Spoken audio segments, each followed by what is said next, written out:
கிறிஸ்து இயேசுவுக்குள் மிகவும் அன்பாக அழைக்கப்பட்ட அன்புக்குரிய சகோதர சகோதரிகள் யாவருக்கும் கிறிஸ்துக்கள் அன்பின் வாழ்த்துக்கள். தேவனுடைய மிகப்பெரிதான கிருபையில் மீண்டுமாக சனி முன் வந்திருக்கிறோம். அவருடைய வார்த்தை கேட்பதற்காக முதலாவதாக நன்றி ஏற்கணும். அது மட்டும் இல்லாமல் அடியன் சார்ந்துள்ள சென்னை, வெள்ளூர் எக்லிஷா மற்றும் ஆம்பூர் எக்லிஷாவுடைய அன்பின் வாழ்த்தையும் தெரிவித்துக் கொள்கிறேன். நீங்கள் விருப்பப்பட்ட அவங்களுடைய அன்பின் வாழ்த்துக்களை நான் தெரிவித்துக் கொள்ள கடமைப்பட்டிருக்கிறேன். இந்த அருமையை முன்னறிப்போ நம்ம பாடத்தில் கடந்து செல்லலாம். சகோதர சொன்னதுமாக நாம் பார்க்கக்கூடிய பாடத்துடைய தலைப்பு என்ன அப்படின்னா, நீர்க்காலின் ஓரமாய் நடப்பட்ட மரம், a tree planted by the rivers of water என்ற தலைப்பில் தியானிக்கிறோம். ஆதர வசந்த மறுபடி வாசிக்கலாம் பாருங்கள். சங்கீதம் புஸ்தகம் 1:1 மற்றும் 2-3. சங்கீதம் 1. துன்மார்க்கருடைய ஆலோசனை நடுவாமலும் பாவிகளுடைய வழியில் நில்லாமலும் பரியாசக்காரர் உட்காரும் இடத்தில் உட்காராமலும் கர்த்தருடைய வேதத்தில் பிரியமாயிருந்து இரவும் பகலும் அவருடைய வேதத்தில் தியானமாயிருக்கிற மனுஷன் பாக்கியவான். அவன் நீர்க்கால்களின் ஓரமாக நடப்பட்டு தன் காலத்தில் தன் கனியை தந்து இலையுதிரா இருக்கிற மரத்தை போல் இருப்பான். இந்த ஒரு வசனத்தை நம்ம நிறைய வாசிச்சிருப்போம், மனப்படமாக வாசிச்சிருப்போம் இல்லைங்களா? நம்ம லைஃப்பில் இந்த வசனம் வாசிக்காத யாராக இருக்குமா? இல்லை. அது மட்டும் இல்லாமல் ரொம்ப முக்கியமாக நம்ம சங்கீதம் புஸ்தகம் எடுத்தாலே முதல் அதிகாரத்தில் வரக்கூடிய இந்த வசனங்கள் மிகவும் பரிச்சயமான வசனங்கள். நம்ம நிறைய மாதிரி வாசித்து நிறைய உள்வாங்கக்கூடிய வசனமாக இருக்கிறதுனால நம்ம இது ரொம்ப கடினமான ஒரு பகுதியாக இருக்காது நான் விசுவாசிக்கிறேன். அந்த வகையில் நம்ம வாசித்த வசந்த ஆதார வசனம் எடுத்துக்கொண்ட தலைப்பு அவன் நீர்க்கால் ஓரமாக நடப்பட்டு தன் காலத்தில் தன் கனியை தந்து இலையுதிராக இருக்கிற மரத்தை போல் இருப்பான், அவன் செய்வதெல்லாம் வாய்க்கும். இதில் நிறைய பகுதியை பிரித்து பார்க்கலாம். என்ன பார்க்கலான்னா, முதல்ல யாரை பற்றி சொல்லுது வசனம்?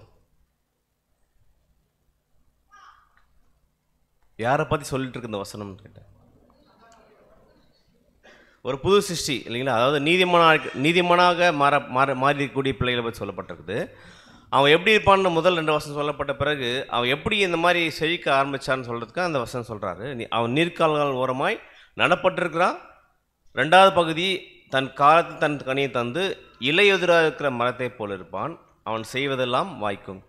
இப்போ இங்கே சொல்லப்பட்ட வசனம் போகிறதுக்கு முன்னாடி நம்ம வேதத்தில் அநேக நிழலான விஷயம் இருக்கும். உதாரணத்துக்கு தேவனுடைய படைப்பில் நிறைய விஷயங்கள் இருக்குல்ல, நிறைய இயற்கை சம்மந்தப்பட்ட நிறைய விஷயம் இருக்குது. அது எல்லாமே தேவன் என்ன பண்ணுறாருன்னா யாரை ஒப்பிட்டு பேசுவார்?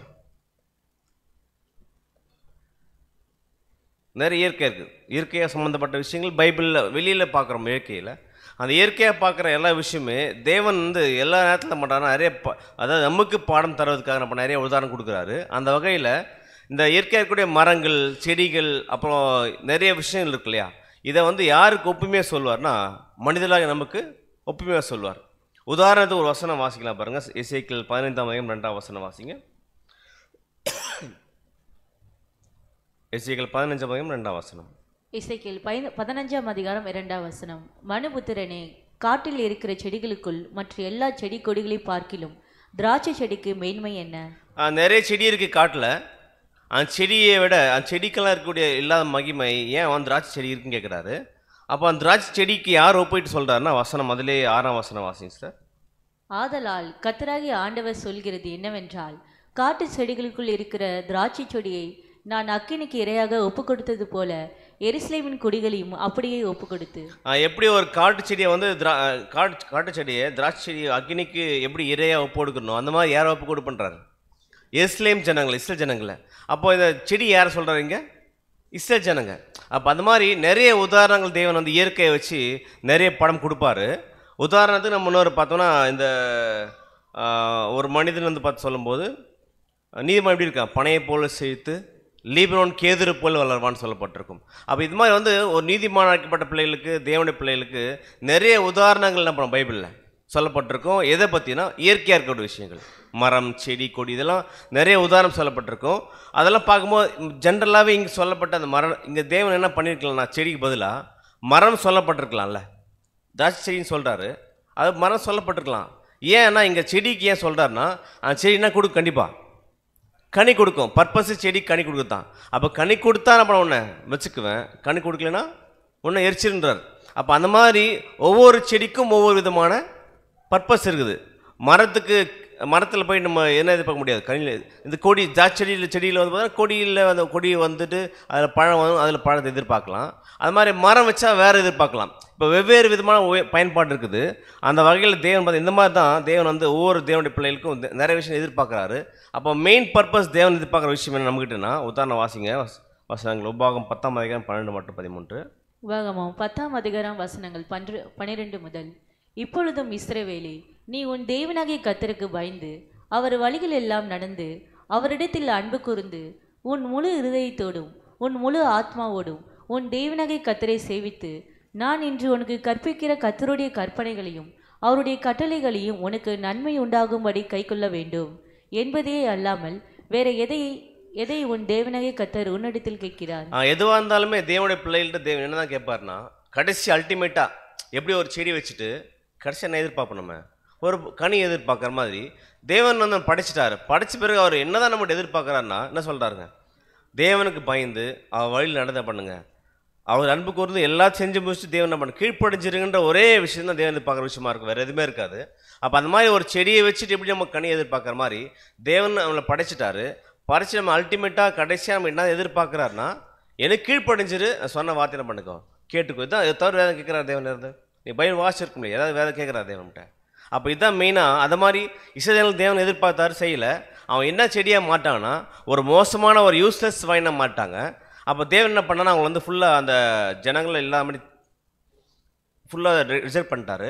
அப்போ ஏன் ரிஜெக்ட் பண்ணால் அவன் என்ன எதிர்பார்த்தார் தேவன்? கனி எதிர்பார்த்தாரு. அவன் என்ன பண்ணல, கனியை கொடுக்கல. வசனம் வாசிச்சிருக்கோம். மற்ற 21-41 வாசிங்க சிஸ்டர். மத்தேயு 21ஆம் அதிகாரம் வசனம் 13. ஆகையால் தேவனுடைய ராஜ்யம் உங்களிடத்திலிருந்து நீக்கப்பட்டு அதற்கேற்ற கனிகளை தருகிற ஜனங்களுக்கு கொடுக்க. தேவன் முதல் டைரக்டாக தொடர்பு கொண்ட ஜனங்கள் இவங்க. அவங்க எதிர்பார்த்த விஷயம் கிடைக்காதனால அதுக்கேற்ற கனி தரக்கூடிய ஜனங்களுக்கு நம்ம கொடுக்க போறாரு, கொடுத்துட்டார். சரிங்களா? அப்போ முதல் அவருடைய ஜனங்கள் கொடுத்தாரு. அடுத்துக்கு யார் கொடுத்தானா, கிறிஸ்தவ மண்டலத்துக்கு வாய்ப்பு கொடுத்தாரு. அப்போ கிறிஸ்தவ மண்டலம் யூஸ் பண்ணிட்டாங்களா அந்த வாய்ப்பை? அவங்க பயன்படுத்திக்கல. ஒரு மிகப்பெரிய மோசமான கண்டிஷன் போயிட்டாங்க. அப்போ இவங்களுக்கெல்லாம் போன வாய்ப்பு யார் கொடுத்துருக்காரு? இப்போ நம்ம கொடுத்துருக்காரு. அப்போ நம்ம என்ன செய்யணும்னா, நம்முடைய அழைப்பு என்ன, நம்மளுடைய தெரிந்து கொள்ளுதல் என்ன பண்ணணும், உறுதிப்படுத்தி கொள்ளணும் தான் தேவன் கொடுக்குறாரு. அப்போ அந்த வகையில் நம்மளை தேவன் அழைச்சிருக்கார் இல்லையா, அழைத்திருக்காரு. அழைத்த தேவன் நம்ம என்ன செய்யலான்ற நம்ம பாடத்தினுடைய முடிவில் நம்ம பார்க்கலாம். மிக முக்கியமாக நம்ம வாழ்ந்து கொண்டிருக்கிற காலப்பகுதி இருக்குது பார்த்தீங்களா, ஒரு கம்ஃபர்ட் ஜோன் இருக்குல்ல, கம்ஃபர்ட்டாக வாழ்ந்துட்டு இருக்கோம். தேவன் இப்படி விரும்ப வர நம்மக்கிட்ட கம்ஃபர்ட்னா புரியுது அவங்களுக்கு, ஒரு வசதினா நம்ம காலையில் என்ன பண்ணுறோம், ஏஞ்சிக்கிறோம், நம்ம சாப்பிட்றோம், அப்படியே நம்ம கேஷுவல் லைஃப் மற்றவங்க வாழ்கிறாங்கள அந்த மாதிரி வாழ்கிற லைஃப்க்கு நம்ம கூப்பிட்டுருப்பாரா தேவன்? கண்டிப்பாக இல்லை. ஏன்னா ஒரு கிறிஸ்தவனுக்கு அவன் நாமளை வந்து ஒரு கம்ஃபர்ட் ஜோனாக இருக்கிறதுக்கு அழைக்கப்படல தேவன். ஏன்னா ஒவ்வொரு நாளும் தேவனுடைய வழியில் நடக்கும்போது என்ன பண்ணும், கண்டிப்பாக நிறைய பாடல்கள் உபத்திரம் வரும். யாருக்காக? தேவனோட வழி நடக்கும்போது தேவனுக்காக, கிறிஸ்துக்காக பாடல் தான் முக்கியமாக இருக்குது. ஆனால் இப்படியே தேவன் விட்டுருவார் நம்மளை அப்படின்னா இல்லை. நம்மளை வந்து இந்த மாதிரி கொடுக்குற பாடல் எதுக்குன்னா, நம்மள என்ன பண்ணோம், கனியை கொடுக்கணும் தான் தேவன் எதிர்பார்க்குறாரு. அந்த வகையில் தேவன் என்ன பண்ணப்பா இந்த பாடத்தை நம்ம பார்க்க போகிறோம். இதற்கு அவர் யூஸ் பண்ணக்கூடிய உதாரணம் எது? உதாரணம்னா மெயினாக நேர்கால்கள் ஒரு மாதிரி நடப்பட்ட ஒரு மரத்தை பற்றி நம்ம பார்க்க போகிறோம். அப்போ அந்த மரம் என்ன பண்ணுது, ஏன் அந்த மரத்துக்கு தேவன் கம்பேர் பண்ணுறாரு? ஜென்ரலாக இருக்கக்கூடிய மரத்துக்கும் பொதுவாக இருக்கக்கூடிய இடத்துல இருக்கிற மரத்துக்கும் நீர்கால்கள், அதாவது ஒரு ஆற்றுக்கிட்ட ஒரு தண்ணி ஓரத்தில் இருக்கக்கூடிய மரத்துக்கும் என்ன வித்தியாசன்றதை நம்ம பார்க்க போகிறோம். ஏன் இதை கம்பேர் பண்ணியிருக்கான்னு தேவன் என்ன பண்ண பார்க்க போகிறோம். முதல்ல இந்த நீர்க்கால் உரமானப்பட்ட மரத்தை நம்ம எல்லாம் பார்த்துருக்கோம்ல, யாராவது பார்க்காம இருக்குமா? இங்கே எல்லோரும் பார்த்துருக்கோம் கண்டிப்பாக. அப்போ இது பார்த்த இந்த விஷயத்தை அப்படியே எப்படி கம்பேர் பண்ணலாம்னா, ஒரு உண்மை கிறிஸ்தவருக்கு கம்பேர் பண்ணலாம். ஒரு உண்மை கிறிஸ்தவருக்கு இந்த மரம் யார்? ஆக்சுவலாக நீர்க்கால் நடப்பட்ட மரம் யார் இங்கே? இப்போ யார்? நம்ம தான். ஒரு புது சிஸ்டம் நம்ம தான் இருக்கோம். அப்போ நம்ம எப்படி இருக்குன்றத, என்னென்ன விஷயங்கள் பண்ணன்றதை வெளிப்படுத்தக்கூடிய ஒரு பாடம் தான் இந்த பாடம். அப்போ எப்படி ஒரு தண்ணி பக்கத்தில் ஒரு மரம் நட்டப்பட்டிருக்குதோ அந்த மாதிரி நம்ம எங்கே நடப்பட்டிருக்கோம்?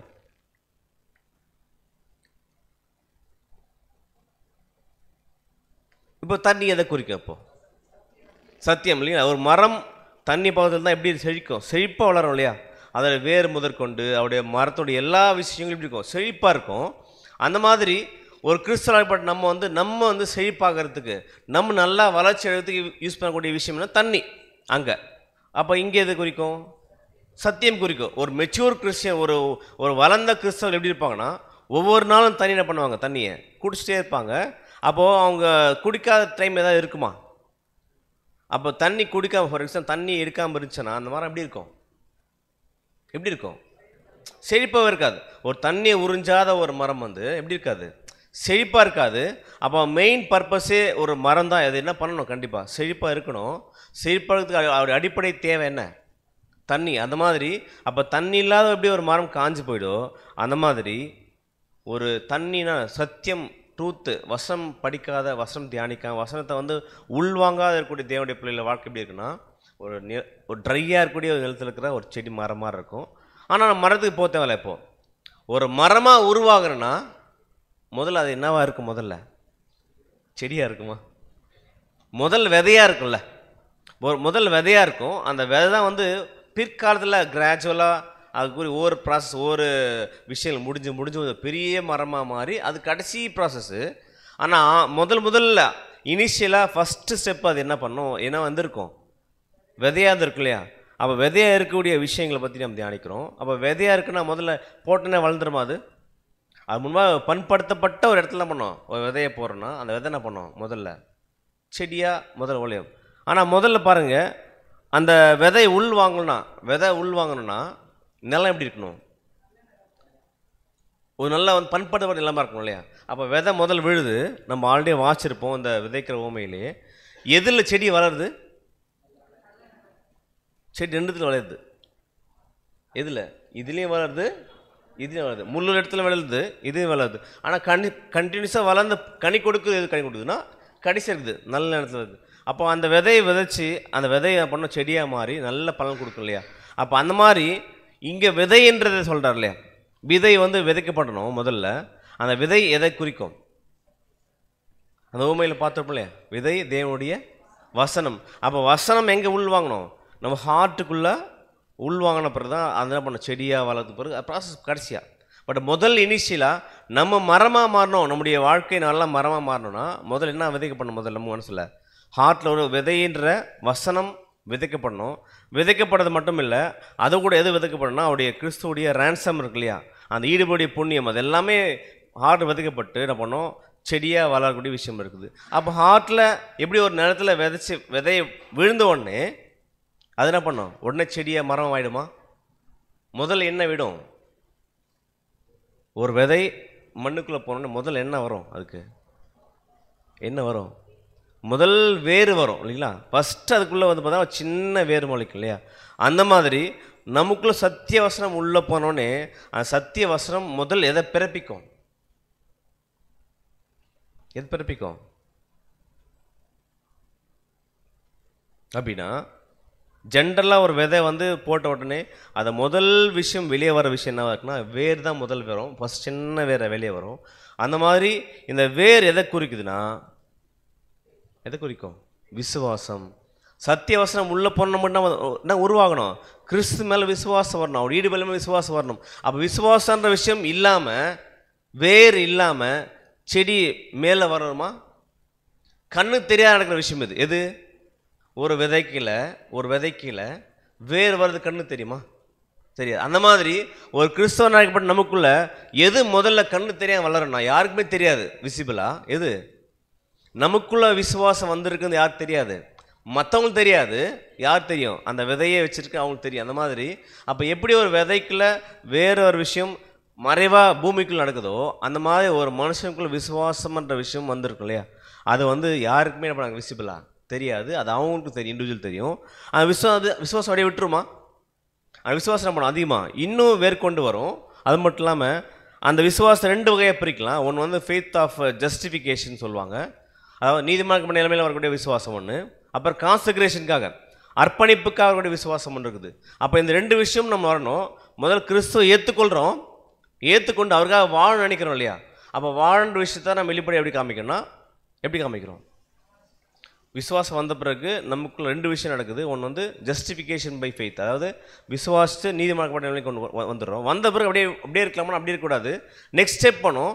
அப்போ கிறிஸ்து எப்படி தன்னுடைய லைஃப்பில் முதல் ஸ்டெப் எடுத்து வச்சாரோ அதுபோல் நம்ம என்ன பண்ணோம்? கான்சக்ரேஷனை, அர்ப்பணிப்பை நம்ம உறுதிப்படுத்துகிறோம். அப்போ உறுதிப்படுத்த பிறகு நம்முடைய எல்லா வாழும் உரிமையும் எங்கே கொடுக்குறோம்? நம்ம இங்கே இந்த பாயிண்ட்லேயே கொடுத்துருவோம். வாழும் உரிமைன்னு அர்த்தம் நம்ம எதுக்காக வரோம், எதுக்காக வாழ்கிறன்றதுக்கு எல்லாம் நம்முடைய ஹியூமன் ரைட்ஸ் இருக்கு இல்லையா, வாழும் உரிமைகள், அது எல்லாமே எப்போ தியாகம் பண்ணுறோம்னா, பலியாக கொடுத்துட்டோம்னா, நம்ம எப்போ வந்து கிறிஸ்துக்காக ஞானம் எடுக்கிறோமோ, கான்சன்ட்ரேஷன் பண்ணுறோமோ, அப்போ என்ன பண்ணப்பட்டுச்சு, அது அர்ப்பணிக்கப்பட்டுச்சு. ஃபுல்லாக தேவனுக்காக வந்து பார்த்தீங்கன்னா ஃபுல்லாக எரிஞ்சிருச்சு. அப்போ இந்த விஷயம் முடிஞ்ச பிறகு நம்முடைய கடைசி வரலும் நம்ம லைஃப்பில் முடிவு வரலும் எப்படி இயேசு கிறிஸ்து தன் லைஃப்பில் ஆரம்பித்தார், முடிவு வரலும் தனக்குன்னு வாழ்ந்தார். அவர் தனக்குன்னு வாழ்ந்தாரா? தன்னுடைய வாழும் உரிமை வச்சுருந்தார். அவர் முழுசு தன் வாழும் உரிமையை முதல்ல சாக்ரிஃபைஸ் பண்ணிட்டார், பலியாக கொடுத்துட்டு தன்னுடைய லைஃப் முடிவு வரலும் கடைசியாக தன் லைஃப் என்ன பண்ணார், நமக்காக கொடுத்து முடிச்சார். இதே மாதிரி தான் கொடுத்து முடிச்சு விட்டார்னா இல்லை, அவர் கொடுத்து முடிச்ச பிறகு மகிமை போயிட்டார். அப்போ இதே ப்ராசஸ் தான் நடக்க போகுது. நம்மளும் கிறிஸ்துக்கு முதல் விசுவாசம் வந்தவொடனே நம்ம நீதிமாக்கப்படுறோம். பட்ட பிறகு நம்ம தேவனுக்காக வாழணுன்ற விஷயத்தில் முழுசு அர்ப்பணிச்சிடறோம். முழுமையாக அர்ப்பணிக்கப்பட்ட பிறகு நம்ம வாழ்க்கை முழுசுமே நம்மளுடைய வாழும் உரிமைகளை இழந்துட்டு கடைசியாக எப்படி வந்து கிறிஸ்து தன்னுடைய லைஃப் முடியும் போது தன்னுடைய ஜீவனை கொடுத்துட்டு எங்கே போயிட்டார், பரலோகம் போயிட்டார். அதே போல் நம்ம லைஃப் முடியும் போது அதுக்கு எல்லாத்துக்கும் ஆதாரம் எதுனா, எது? விசுவாசம் தான் ஆதாரம். அப்போ விசுவாசம் இல்லாமல் தேவனுக்கு பிரியமாக இருப்பது கூடாத காரியம். அப்போ விசுவாசன்ற விஷயம் நமக்குள்ளே வளர்ந்தால் மட்டும்தான் அது என்ன பண்ணணும், நெக்ஸ்ட் வந்து ஒரு விசிபிளான சைன் காமிக்கும். எப்படி ஸ்டெப் பை ஸ்டெப் என்ன பண்ணும், விசுவாசம் வந்து விசுவாசம் வேர் விட்டு அப்படியே வெளியே ஒரு ஸ்டெம் தெரியும், அப்படியே கிளைகளை வர ஆரம்பிக்கும், கிளைகள் இலை வர ஆரம்பிக்கும், இலை வந்த பிறகு என்ன பண்ணதில்ல பூ வர ஆரம்பிக்கும், கடைசி என்ன வரும், கடைசி ஸ்டேஜ் எது, கனி.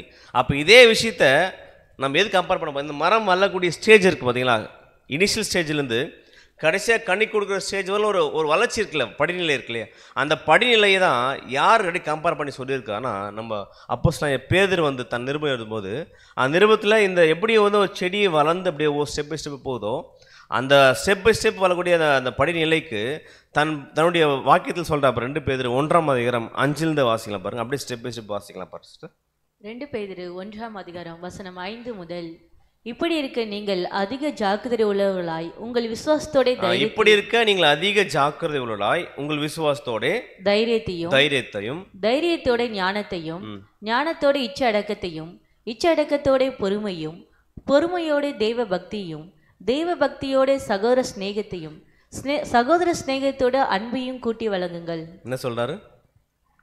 ஃபர்ஸ்ட் என்ன சொல்றாரு? உங்களை அதிக ஜாக்கிரதை உள்ள உங்கள் விசுவாசத்தோட தைரியத்தையும் தைரியத்தோட ஞானத்தையும் ஞானத்தோட இச்சடக்கத்தையும் இச்சடக்கத்தோட பொறுமையும் பொறுமையோட தேவபக்தியும் தேவபக்தியோட சகோதர ஸ்நேகத்தையும் சகோதர ஸ்நேகத்தோட அன்பையும் கூட்டி வழங்கல். எப்படி நம்ம யோசிக்கலாம், எப்படி பிரதர் இது வந்து பொருந்தோம், நீங்களே ஒரு வசனம் போட்டு நீங்களே வந்து அந்த படிநிலைக்கு ஒத்து போகும்னு சொன்னால் நியாயமாக இருக்குமா அப்படின்னா, இந்த வசனம் சொல்லிட்டு அடுத்த வசனம் அவர் முடிக்கிறார். எப்படி முடிக்கிறான்னா, இப்படி நீங்கள் வளர்ந்தா, இப்படி வளர்ச்சி அடைஞ்சா, இவைகள் உங்களுக்கு உண்டாயிருந்து பெருகினால் உங்களை நம்முடைய கர்த்தராகிய இயேசு கிறிஸ்துவின் அறிகிற அறிவிலே வீணரும் கனியற்றவர்களுமாக இருக்க ஒட்டாது. அப்போ எதை பற்றி சொல்கிறாருங்க? அப்போ நீங்கள் இப்படி வளர்ந்தீங்கன்னா உங்கள்கிட்ட என்ன கண்டிப்பாக விசுவலாக தெரியும், கடைசியாக முடிக்கும் போது ஒரு கனி உண்டாயிருக்கும். அப்போ எதை கம்பேர் பண்ணுறேன்னா, ஒரு மரம் எப்படி அல்டிமேட்டாக வளர்ந்து வளர்ந்து வளர்ந்து கடைசி ஸ்டேஜ் எதுக்காக வளரப்பட்டிருக்கோ, எதுக்காக நட்டமோ, நட்டப்பட்டதுக்கு வேண்டிய விஷயத்த கனியை கொடுக்குதோ, அந்த மாதிரி நீங்கள் இந்த மாதிரி ஒரு கேரக்டரில் வளர்ந்தீங்கன்னா உங்களுக்கு கண்டிப்பாக சொல்கிறேன், கடைசியாக முடிக்கும் போது நீங்கள் வீணரும் கனி இல்லாமல் போக மாட்டீங்க. அப்படின்ற அடிப்படையில் தான் எதை கம்பேர் பண்ணுறாருன்னா, ஒரு மரத்துக்கு ஒரு நியூ கிரியேச்சரை என்ன பண்ணுறாரு, கம்பேர் பண்ணுறாரு. அப்போ இது கம்பேரிசன் பார்க்கும்போது எப்படின்றத நம்ம ஒவ்வொன்றா பண்ணலாம். ஒவ்வொரு வசனம் ஒவ்வொரு வார்த்தையை வாசிக்கும் போது எப்படி அது கரெக்டாக பொருந்து நம்ம பார்க்கலாம். முதல்ல வசன வாசல் இப்படி இருக்க நீங்கள் அதிக ஜாக்கிரதையுள்ளாய் உங்கள் விசுவாசத்தோட தைரியத்தையும். அப்போ முதல்ல என்ன தேவை, நமக்கு விசுவாசம் தேவை. அடிப்படை இது. ஒரு செடி வளர்வதற்கு, ஒரு விதை வளர்வதற்கு இது தேவை. அடிப்படையாக என்ன தேவைன்னா வேர் தேவை. அந்த மாதிரி ஒரு நியூ கிரியேச்சர், புது சிருஷ்டிக்கு அடிப்படையாக வளர வேண்டியது, முதல் இனிஷியலாக அவர்கிட்ட தெரிய வேண்டியது என்னென்னா, என்னது? விசுவாசம். அப்போ விசுவாசம் தான் முதல் இனிஷியலாக. அப்போ என்ன விசுவாசம் பார்த்தோம் நம்ம? மகா பரிசுத்தமான விசுவாசம். அப்போது சத்திய வசனத்து மேலே வைக்கிற விசுவாசம் தான், சத்தியத்து மேலே ட்ரூத் மேலே வைக்கிற விசுவாசம் தான், ஆழம் வைக்கிற விசுவாசம் தான் அந்த விசுவாசம் பார்த்தோம். அப்போ அந்த விசுவாசம் இல்லாமல் ஒரு செடி என்ன பண்ணாது, நெக்ஸ்ட் ஸ்டெப்புக்கே போகாது. வேறு இல்லாமல் செடி என்ன பண்ணாது, நெக்ஸ்ட் ஸ்டெப் மேலே வருமா, வராது. அப்போ இதில் இந்த டைமுக்கு வேறு வந்தோடனே வேறு விசிபிளாக கொஞ்சம் அப்படியே மேலே வரும் இல்லையா? வரும்போது ஸ்ட்ராங்காக இருக்குமா செடி? அது ரொம்ப உறுதியாக இருக்குமா? வேர் எப்படி இருக்கும்? அதுக்கு கொஞ்சமான வேர் இருக்கும், கரெக்ட் தானே? அது எவ்வளோ தூரம் ஆழம் போயிருக்கு, அந்த கொஞ்சமான வேர் தான் ஈஸியாக குழந்தை கூட என்ன பண்ணுவோம், ஈஸியாக வந்து அதை பிச்சு போட்டுரும். அப்போ இனிஷியலாக நம்மக்கிட்ட இருக்கிற விசுவாசம் எப்படி இருக்கும்? ஆரம்பத்தில் ஒரு ஸ்ட்ராங் ஃபுல் ஒரு பெரிய மரம் வேர் விட்டுருக்கும் இல்லையா, அந்த மாதிரி இருக்குமா நம்மகிட்ட? அதுனா இருக்காது. அந்த இனிஷியல் ஸ்டேஜில் சின்ன செடியாக இருக்கும்போது இது என்ன பண்ணாது, ஈஸியாக ரொம்ப வந்து அப்படியே உறுதியாக நிற்காது, ஈஸியாக எடுத்து போயிடலாம். அந்த மாதிரி நம்ம ஆரம்ப கிறிஸ்துவத்துடைய ஆரம்பத்தில், நியூ கிறிஸ்டியன் வந்த ஆரம்பத்தில் நம்ம இருக்கக்கூடிய விசுவாசம் ரொம்ப உறுதியாக இருக்காது, ஈஸியாக பண்ணுவோம் நிறைய சூழ்நிலையில் அந்த விசுவாசம் இருக்கக்கூடிய சூழ்நிலை வரும். பட் இருந்தாலும் இந்த டைமில் யார் கேர் எடுக்கிறா அப்படின்னா, ஒரு கார்டனர். ஒரு சின்ன செடி வரும்போது அந்த கார்டன் அந்த யார் சொல்லுவாங்க, அந்த தோட்டக்காரர் பாரு, தோட்டக்காரர் தான் என்ன பண்ணுவாங்கன்னா அந்த சின்ன செடியை வந்து வரதான் டெய்லி போய் நம்ம செக் பண்ணுவார், தண்ணி ஊற்றுவார். அப்போ முதல் இனிஷியல் கேர் வந்து செடி வந்து வளர டைமில் இனிஷியல் கேரை கார்டனர் எடுப்பார். இதே அந்த செடி பெருசாகிடுச்சுன்னா கார்டனர் போய் தண்ணி ஊற்றிட்டு இருப்பார். அவர் ஒரு அந்த விவசாயி வந்து தண்ணி ஊற்றிட்டு இருப்பார், ஊற்ற மாட்டார். அப்போ இனிஷியல் ஸ்டேஜ் யாருடைய கேர் தேவைன்னா, யாருடைய கேர் தேவை? இந்த தோட்டக்காரோடைய கேர் தேவை. அந்த மாதிரி நம்முடைய ஆரம்ப கால ஜீவியத்தில் யார் நம்மளுக்கு கேர் எடுக்கிறாருங்க? நமக்கு தெரியும் நம்முடைய ஸ்ட்ராங்கான வேரில் நம்மகிட்ட இல்லை ஸ்டார்டிங் ஆரம்பத்தில். அப்போ இந்த மாதிரியான கண்டிஷனில் ஸ்டேஜில் நமக்கு பிரத்யேகமாக யார் கேர் எடுக்கிறாருன்னா, நம்முடைய பிதாவாகிய தேவனை பண்ணுறாரு கேர் எடுக்க. ஏன்னா நம்மளால் என்ன பண்ணது, உறுதியே இல்லாத இருக்கும்போது நமக்கு வேண்டிய எல்லா வசதியும் எப்படி ஒரு கார்டன் வந்து அந்த செடி வளர்வதற்கு இப்படி சைடுக்கு எல்லாம் பண்ணுவார், எரு போடுவார், கொத்துவார், தேவையில்லாத புல்லாம் பிடிக்கி போட்ட மாதிரி நமக்கு இனிஷியலாக நம்ம கிறிஸ்துக்குள்ளே வளர்வதற்கு யார் ரொம்ப கேர் எடுப்பார்னா, விசுவாசம் நல்லா டெவலப் ஆகிறதுக்கு கார்டனர் கேர் எடுக்கிற மாதிரி நம்மளை தேவன் கேர் எடுக்கிறார் ஸ்டார்டிங்கில். ஆனால் அந்த கேர் வந்து பார்த்தோன்னா காலப்போக்கில் கேர் தேவன் எடுக்கிறார். இருந்தாலுமே ஆரம்ப காலம் தான் விருதுக்காக தேவன் அப்போ வெயிட் பண்ணுறாரு. அப்போ அந்த கேர் வந்து எது வரலும் தேவைன்னா கடைசி வரலும் தேவை தான். ஆனால் தேவன் அதிக பிரத்யேகமாக எப்போ தான் பண்ணுறாருனா, இனிஷியலாக நம்ம விசுவாசம் ஒழிந்து போக அப்படி கேர் எடுக்கிறாரு. அப்போ அது மட்டும் இல்லாமல் அந்த வேர் ஜென்ரலாகவே ஒரு செடி வேர் இருக்கு இல்லைங்களா, அந்த வேர் வச்சு அவர் என்ன பண்ணுது, ஜென்ரலாக அந்த வேர் இருக்குல்ல செடி, இது நம்ம ரொம்ப நான் வந்து ஒரு கடினமான ப்ராஃபஸியோ இல்லை ரொம்ப வந்து நிழல பொருள் ரொம்ப டீப்பான பாயிண்ட்டை பேசிகிட்டு இருக்குண்ணா. எல்லாரும் நடைமுறை வாழ்க்கையில் வீட்டில் செடி வைக்க யாராக இருக்குமா? சென்னையில் வைக்கிறதுக்கு கஷ்டம்தான். பட் இருந்தாலும் பார்த்தோன்னா அந்த மாதிரி சூழ்நிலை ஈஸியாக பேசிகிட்டு இருக்கேன். அப்போ நீங்களும் என்ன பண்ணலாம், பதில் கூடவே சொல்லலாம். கொஞ்சம் காலையில் அப்படி தான் இருக்கும், கொஞ்சம் சண்டே காலையில் நேற்றுலாம் தூங்கி ஏஞ்சி வந்திருப்போம் இல்லைங்களா, வேலையெல்லாம் முடிச்சு ஒரு நாள் ரெஸ்ட் கிடச்சிருக்கோம். பட் இருந்தாலுமே நம்ம ரெஃபரன்ஸ் ஆகிக்கலாம், ஏன்னா நம்முடைய வளர்ச்சி பற்றி நம்ம பார்த்துட்டு இருக்கோம். அப்போது ஒரு வேர் வந்து விடுது இல்லைங்களா, அவள் வேர் விடுதுன்னா அந்த வேரில் இனிஷியலாக விடுற வேரில் நிறைய கிளைகள் இருக்காது இல்லையா, கொஞ்சமான நீட் தான் இருக்கும். அந்த வேர் எதுக்காக? அந்த செடி வளர்வதற்கு வேண்டிய தண்ணியை பண்ணும், அப்சர்வ் பண்ணும், உறிஞ்சணும் இல்லையா. அப்போ உறிஞ்சும் போது ஒன்லி தண்ணி மட்டும் தான் உறிஞ்சுதா? அது இல்லை, கூட சில மினரல்ஸ் என்ன பண்ணும், அதுக்கு வேண்டிய மினரல்ஸ் இருக்குது பூமியில், அதெல்லாம் சேர்த்து என்ன பண்ணுதுன்னா ஒருத்தரம் சேர்த்து உறிஞ்சுது. அப்போ அந்த இந்த வேர் வந்து ரெண்டு விஷயம் பண்ணுது. ஒன்று உறிஞ்சும் போது தண்ணியை உறிஞ்சுது, கூட என்ன பண்ணுது, தனக்கு வேண்டிய மினரல்ஸ் பண்ணதுன்னா சேர்த்து உறிஞ்சதுனால தான் அதை பண்ணுது. நெக்ஸ்ட்டு அதோடைய விசிபிளாக தெரிஞ்ச விஷயம் பார்த்தோன்னா அது பெருசாகிறதுக்கும், அதோடைய வளர்ச்சி பெருசாகிட்டு வேறு இன்னும் வேறு பெருசாகிறதுக்கும், தண்டு வளர்வதற்கு என்ன பண்ணுது, அது மிக உதவியாக இருக்குது. அப்போது ரெண்டு விஷயங்கள் பண்ணுது, தண்ணியை உறிஞ்சுது, கூட சேர்ந்து மினரல்ஸ் சேர்ந்து உறிஞ்சதுனால ஒரு மிகப்பெரிய ஒரு விஷயத்தை பண்ணுது அந்த வேர் செடி வளர்வதற்கு. அந்த மாதிரி நமக்குள்ள நம்முடைய வளர்ச்சிக்கு வேண்டிய எல்லா விஷயமும் பண்ணுறது தான், இதுதான் சத்தியமா விசுவாசம்தான். விசுவாசம் இல்லாமல் தேவனுக்கு பிரியமாக இருப்பது கூட. எப்படி ஒரு தண்ணி வேறு எந்த வழியிலுமே எங்கே வராது, செடிக்குள்ள வேறு எந்த வழியிலுமே செடிக்குள்ளே தண்ணி என்ன பண்ணாது, எடுக்கவே முடியாது. எதை வழியாக தான் வந்தாகணும், வேறு வழியாக தான் வந்தாகணும். அந்த மாதிரி நம்ம கிறிஸ்துக்குள்ளே வளர்வதற்கு நம்மளுடைய இந்த தண்ணியில் இருக்கக்கூடிய மினரல்ஸ் எல்லாமே அப்சர்வ் பண்ணுறது, பூமியில் எல்லா விஷயத்தையும் அப்சர்வ் பண்ணுறதுக்கு வேறு எந்த வகையிலுமே செடிக்கு செடி வராத மாதிரி நம்ம லைஃப்பில் வேறு எந்த வகையிலும் வளர்ச்சி அடைய முடியாது. எதை வழியாக பண்ண முடியாகணும், விசுவாசம் இல்லாமல் நம்ம வளர்ச்சி வேறு எந்த ஸ்டெப்புக்கு நம்ம பண்ண நெக்ஸ்ட்டு போகாது. ஃபார் எக்ஸாம்பிள், இப்போ தேவன் வந்து ஒன்று சொல்கிற வசனத்தில் அது நம்பாமல் விசுவாசிக்க வந்தால் எதாவது வளர்ச்சி வருமா?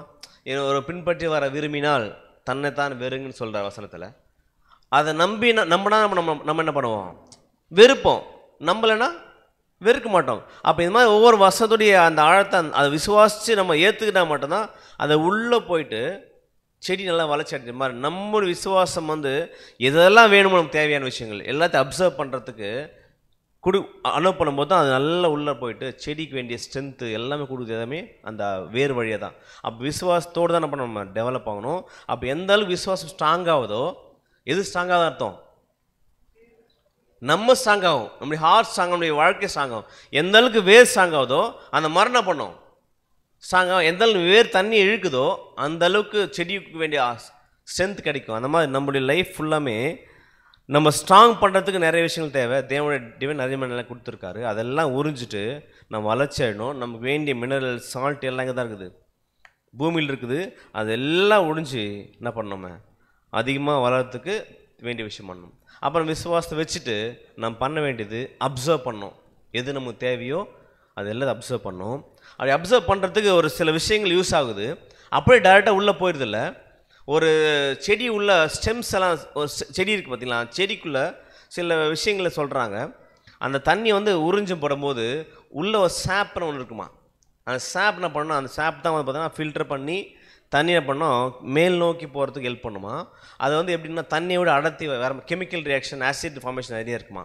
அந்த சாப் என்ன பண்ணால் அந்த சாப் தான் அந்த தண்ணியை உறிஞ்சி மேலே தள்ளுறதுக்கு யூஸ் பண்ணுவான். அப்போ அந்த தண்ணி உறிஞ்சி மேலே தள்ளுறதுக்கு மேலே தள்ளா மேலே என்ன பண்ண ஸ்டெம்முக்குள்ளே போயிட்டு அந்த தண்டுக்குள்ளே போயிட்டு கிளைகளுக்கெல்லாம் போகும் இல்லைங்களா. அப்போ அந்த மாதிரி ஒரு விஷயம் உள்ள சாப்புன்னு வச்சுருக்காரு. அந்த மாதிரி நமக்குள்ள விசுவாசம் மூலம் எடுக்கிறோம் இல்லையா. விசுவாசம் மூலம் நிறைய விஷயங்கள் நம்ம கற்றுக்குறோம்ல. நம்ம கற்றுக்கிற விஷயம் நம்ம வளர்ச்சிக்கு போகணும்னா எடுத்துக்கொண்டு போகிறது எதுன்னு சொல்கிறாருன்னா எதுவாக இருக்கும்? கெஸ் பண்ணுங்களேன். ஒரு செடிக்கு வேண்டிய தண்ணியை உரியும் போது அது ஃபாஸ்ட்டாக மேலே போகிறதில்ல, அதை ஸ்ட்ரென்த்தை கொண்டு போகிறதுக்கு ஒரு விஷயம் யூஸ் பண்ணுறாரு, சாப் பண்ணுற விஷயம் யூஸ் பண்ணுறாரு. அது யூஸ் ஆகுது அந்த செடிக்குள்ளே. அந்த மாதிரி நமக்குள்ளே சத்தியவசனம் உள்ளே போயிடுச்சு, இழுக்கிற சத்தியவசனம். அப்படி நமக்குள்ளே வளர்ச்சி அடைவதற்கு வேண்டிய விஷயங்கள் எல்லா பார்ட்ஸுக்கு எல்லா விஷயத்துக்கும் கொண்டு போகிறதுக்கு எது யூஸ் ஆகுதுன்னா நம்மக்கிட்ட கொடுக்கப்பட்ட பரிசுத்த ஆவி. இந்த பரிசுத்த ஆவி தான் நம்மளாம் பண்ணுது, அப்படியே வசனத்தை அப்படியே உள்வாங்கி நம்ம வளர்ச்சி எங்கெங்கெல்லாம் தேவைப்படுதுன்றதை ஸ்ப்ளிட் பண்ணது அனுப்புது. அப்போ இந்த விசுவாசத்தின் மூலமாக பரிசுத்த ஆவி துணை கொண்டு நம்ம பண்ணுறோம், வளர்ச்சி அடைகிறோம். அது மட்டும் இல்லை மினரல்ஸ் எல்லாம் போகுது. அப்போ விசுவாசத்தை வச்சுட்டு நம்ம என்ன செய்யறோம்னா ஒவ்வொரு நாளும் பண்ணுறோம், பரிசுத்த ஆவிக்குள்ளே வளர்கிறோம். அப்போ இப்போ உதாரணம் சொல்லப்போனால் நம்மளோட வளர்ச்சி இருக்கு இல்லையா, உலகத்தில் இருக்கும்போது நமக்கு நிறைய ஆம்பிஷன் இருக்கும். அந்த ஆம்பிஷன்லாம் எப்படி இருந்துச்சு? முன்னாடி நம்ம உலகத்துக்கு யூஸ் பண்ணிட்டு இருந்தோம், உலகத்துடைய எல்லா விஷயம் யூஸ் பண்ணிட்டு இருந்தோம் இல்லையா. அப்போ இந்த எய்ம், இந்த ஆம்பிஷனுடைய நம்முடைய எல்லா விஷயம் இலக்கு எல்லாமே நம்ம யாருக்குள்ளே மாற்றணும்? இப்போ தேவனுக்குள்ளே மாற்றணும் இல்லைங்களா. வசனம் உள்ளே போன பிறகு அப்படியே விட்டுருவோம், வசனம் விடாது, அது கிரியை செய்யும் இல்லையா. அந்த கிரியை செய்யறதுக்கு பரிசுத்த ஆவி உதவி பண்ணுது. அப்போ பரிசுத்த ஆவியில நிறைய கிரியை நடக்குது. அந்த கிரியை நடக்குது எப்படின்னா அவனுடைய பழைய வாழ்க்கை இந்த எல்லா விஷயங்களும், பழைய நோக்கங்கள், பழைய இலக்குகள் எல்லாம் வந்துருக்கும். அந்த இலக்கெல்லாம் இப்போ எதுக்காக மாற்றணும்? இப்போ தேவனுக்குள்ளே மாற்றணும். உதாரணத்துக்கு அப்போஸ்தலர் பவுல் எடுத்துக்கலாம். தேவனுக்குள்ளே வரலும் அவர் என்ன பண்ணார்? தன் லைஃப்பை தன் இஷ்டப்படி போயிட்டு இருந்துச்சு, கரெக்டுங்களா. அப்போ கிறிஸ்து அழைச்ச உடனே அவருடைய ஆம்பிஷன் வச்சுருப்பார்ல, ஒரு எய்ம் வச்சுருப்பார்ல, அந்த எய்ம் ஆச்சு ஆட்டோமேட்டிக்காகவே டோட்டலாக மாறி போச்சு. எப்படி கிறிஸ்துவில் கொடுமைப்படுத்தி அவங்க வந்து சிறையில் அடைக்கிற விஷயத்தை அந்த நோக்கத்துக்காக போயிட்டு இருந்தவர் கிறிஸ்துன்ற மேலே ஒரு கிறிஸ்துவ விசுவாசம் வைக்கவே இல்லை. மேசியா வருவான்னு தெரியும், இவர் தான் கிறிஸ்துன்னு தெரியல, வந்து வாழ்ந்து போனார். அப்போ நான் தான் கிறிஸ்துன்னு வெளிப்படுத்துகிறவரில் அவனுக்கு தெரியல. அப்போ வெளிப்படுத்தினோடனே அவன் லைஃப்பில் கிறிஸ்து வந்துட்டார், விசுவாசிட்டார். விசுவாசம் அந்த பரிசுத்தமுள்ள கிரியை செய்யும்போது தன்னுடைய பழைய ஆம்பிஷனை, பழைய விஷயம் பண்ணார், அவர் டோட்டலாக மாற்றிட்டார். அப்போ இந்த வேலை செய்யலைன்னா என்ன பண்ணாது? கிரியை செய்யலன்னு அர்த்தம் மனசுக்குள்ளே.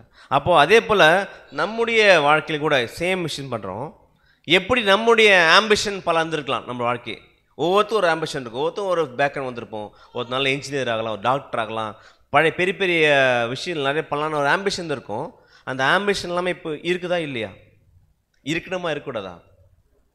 இந்த உலகனால ஸ்டேட்டஸோட வாழணும்னு நினச்சிருப்போம். பட் இது வரலும்னா கிறிஸ்துக்குள்ள வரலும் நம்ம இருந்துக்கலாம், தவறு கிடையாது. அப்போ கிறிஸ்துக்குள்ள வந்த பிறகு விசுவாசம் என்ன கிரியை செய்யுதுன்னா நீங்கள் வளர்ச்சி அடையணும்னா என்ன பண்ணணும்? நீங்கள் கண்டிப்பாக இந்த ஆம்பிஷனை பண்ணாது, தேவைப்படாது. இந்த ஆம்பிஷன் யோசிச்சு பாருங்க. அப்போஸ்தலர் பவுல் யோசிச்சு பாருங்கள், அவன் எப்படிப்பட்டவர்? பரிசேயன், கமல் பதபல் படித்தவர், எல்லா விதமான தகுதியும் அவர் இருந்துச்சு. இருந்தாலும் தன் லைஃப் என்ன பண்ணான்னா வெறும் தூசு, வெறும் குப்பை, துடைத்து போகிற கந்தனை எல்லாத்தையும் விட்டு போனார் இல்லையா? தன் ஆம்பிஷன் மாதிரியார். அதே போல் நம்ம எல்லாத்தையும் கிறிஸ்துக்காக நஷ்டம் என்று குப்பையுமா எண்ணா மட்டும்தான் நம்ம எதுக்குள்ள வர முடியும்? இந்த வாழ்க்கையில் வர முடியும். அப்போ இந்த விசுவாசம் என்ன பண்ணுது? உள்ளே போயிட்டு கிரியை செய்ய அமைக்குது, கிரியை செய்ய அமைக்குது. விசுவாசம் எப்படி சொல்லிட்டோம்? வேர் சொல்லியாச்சு. வேரோட நின்றுமா செடி? இது எப்படி மறைமுகம் நடக்கிற விஷயம் நமக்குள்ள. நெக்ஸ்ட்டு வெளியே தெரியும்னா எப்படி தெரியும்? அந்த வேர் அப்படியே என்ன பண்ணுவோம்? நல்லா உறிஞ்சு உறிஞ்சு மேல் பாகத்தில் நிலத்தை வெடிச்சிட்டு ஒரு விஷயம் வெளியே வரும். என்ன வரும்? தண்டு வர ஆரம்பிக்கும் முதல்ல, இல்லைங்களா? ஒரு செடி வந்து உள்ள வளர தெரியாது, வேறு போகிறது தெரியாது. வேறு போ எல்லாம் யாரும் பார்க்க முடியாது. ஆனால் விசிபிளாக தெரியணும்னா என்ன தெரியணும்? அந்த செடி, அந்த விதை வந்து நிலத்தை உடைச்சிட்ட பண்ண மேலே அப்படியே வளர ஆரம்பிக்கும். இப்போ யோசிச்சு பாருங்கள், எல்லா செடியுமே எப்படி தான் வளருது? எப்படி வளருது? மேல் நோக்கி வளருது இல்லையா? பூமிக்கு ஆப்போசிட், பூமிக்குள்ளே போகுதா செடி? இல்லை, பூமிக்குலேருந்து மேல் நோக்கி வளருது. இப்போ நம்ம கம்பேர் பண்ணி பார்க்கலாம். நம்மளுக்கு நம்ம எப்படி வளரணும்? பூமிக்குள்ளே வளரணுமா? பூமியை உடைச்சிட்டு, அதாவது பூமிக்கு தன்மை யாரும் இல்லை, நம்ம இல்லவே இல்லை. இந்த பூமிக்குரியவர்கள் நம்மளா இல்லை. நம்முடைய வாழ்க்கை எல்லாமே தேவன் நோக்கி வளரக்கூடிய வாழ்க்கையாக இருக்குது. எப்படி வந்து செடிகளை வேறு வந்த பிறகு அடுத்த தண்டு தெரியுற மாதிரி விசுவாசம் பார்த்தாச்சு. விசுவாசத்தோட வசனத்தில் பேதுருவில் தைரியத்தையும். அப்போ தைரியம் கொடுக்குற. அப்போ தைரியம் என்ன சொல்கிறேன்னா, ஒரு செடி எப்படி வேருக்கு அப்புறம் தண்டு வந்தோடனே ஓ செடி இங்கே இருக்குதுன்னு ஐடென்டிஃபை ஆகும்ல. ஒரு வேர் விதையாக இருக்கும்போது தெரியாது செடி இருக்கான்னு, விதை இருக்கான்னு தெரியாது. அது எப்போ தண்டாக வெளியே வரும்போது தெரியும் இங்கே என்ன இருக்குதுங்க, செடி இருக்குது போல் இருக்குது அப்படின்னு ஒரு விஷயம் வரும் இல்லையா? அந்த மாதிரி அப்போ விசிபிளாக தெரியக்கூடிய எதுனா இந்த தண்டு தான். அந்த மாதிரி விசுவாசம் எங்கிட்ட இருக்குன்னு எப்படி தெரியும் நமக்கு? எல்லாம் மற்றவங்களுக்கு எப்படி தெரியும்? நம்ம தயத்துவம் நம்ம பிரசங்கம் பண்ணுற போது தான், நம்ம வெளிப்படுத்தும் போது தான். அப்போ வெளிப்படுத்த என்ன சொல்கிறேன்னா, எப்படி வெளிப்படுத்துன்னு சொல்கிறேன்னா, அந்த வெளிப்படுத்துகிற விஷயங்கள் வந்து இந்த தண்டு வந்து ஒரு ஸ்ட்ரென்த் ஆஃப் கேரக்டர் தான், நீதிக்குரிய விஷயங்கள். அப்போ அதை எப்படி வெளிப்படுத்தணும்னா, ஒரு நேர்மை நாணயமாக தேவனை பண்ண வாழும்போது வரக்கூடிய விஷயம் தான். அப்போ இந்த எப்படி உதாரணம், அப்போஸ்தலர் பவுல்கிட்ட விசுவாசம் வந்துச்சு. விசுவாசம் வந்துச்சு, அப்படியே அமைதியாக இருந்துட்டாரா? அவர் என்ன பண்ண நெக்ஸ்ட்டு தைரியமாக போய் என்ன பண்ண பிரசங்கத்தை வெளியே தெரிகிற மாதிரி. அவர் வந்து நான் கிறிஸ்துக்குலாம் இருக்குன்றதை நம்ம காமிச்சா வெளியே போயிட்டு அந்த மாதிரி விசுவாசம் தெரிஞ்சிச்சு. அப்போ அந்த மாதிரி நம்ம வாழ்க்கையில் விசுவாசம் வந்துட்ட பிறகு நம்ம அமைதியாக இருக்கலாமா? அமைதியாக இருக்கக்கூடாது. நெக்ஸ்ட்டு அதை அறிக்கை பண்ணோம் தைரியமாக போயிட்டு. அப்போ அறிக்கை பண்ணுற விஷயம் தான் எதுனா தைரியத்துக்கு அப்புறம் பண்ணி சொல்கிறாரு. அப்போ எப்படி அறிக்கை பண்ணக்கூடாதுன்னா வசனம் வாசிக்க பாருங்கள். மார்க் 8:38 வசனம். மார்க் 8:38. ஆதலால் விபச்சாரமும் பாவமும் உள்ள இந்த சந்ததியில் என்னை குறித்தும் என் வார்த்தைகளை குறித்தும் எவன் வெட்கப்படுவானோ அவனை குறித்து மனுஷகுமாரனும் தமது பிதாவின் மகிமை பொருந்தியவராய் பரிசுத்த தூதரங்களில் கூட வரும்போது வெட்கப்படுவார் என்றார். எப்படி வெட்கப்படக்கூடாதான்?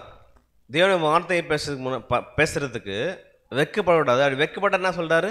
இந்த மாதிரி நீங்கள் வந்து கூச்சப்படுறீங்க, வெட்கப்படுறீங்க தேவ வார்த்தையை பேசுறதுக்கு, எல்லாம் முன்னாடி பேசுறதுக்கு அப்படின்னா, இதே போல் நீங்கள் வந்து வாழ்ந்துட்டு வரீங்கன்னா நான் என்ன பண்ணுவேன்? அங்கே போயிட்டு நான் அறிக்கை பண்ண மாட்டேன், நான் வெட்கப்படுவேன். அப்போ அந்த விசுவாசம் வச்சுருக்கு நம்ம வந்து என்ன பண்ண வாயினால் அறிக்கை செய்யணும். அறிக்கைன்னு அர்த்தம் அப்புறம் வசந்த நம்மளே வச்சுக்காம எல்லாருக்கும் பயன்படுற மாதிரி பண்ணோம், தெரியுற மாதிரி நம்முடைய வார்த்தைகளை நம்ம வாழ்க்கை மூலியமாகவோ அதில் வார்த்தை மூலம் பண்ணணும் வெளிப்படுத்தணுன்ற பார்க்குறோம்.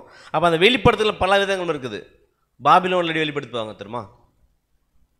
தங்களுடைய வார்த்தை, தங்களுக்கு ஒரு பிரச்சனைனா அதை கோபம் வெளிப்படுத்துவாங்க, வெளிப்படுத்தி தன்னுடைய கோபத்தை அந்த மாதிரி வெளிப்படுத்துகிறோம் நம்ம இல்லை. அப்போ கிறிஸ்து எப்படி வெளிப்படுத்தினாரோ, ஏன்னா வசனம் வாசிக்கிறோம். சங்கீதம் 15:1 வாசிங்க சிஸ்டர். சங்கீதம் 15:1. கர்த்தாவே, யார் உம்முடைய கூடாரத்தில் தங்குவான்?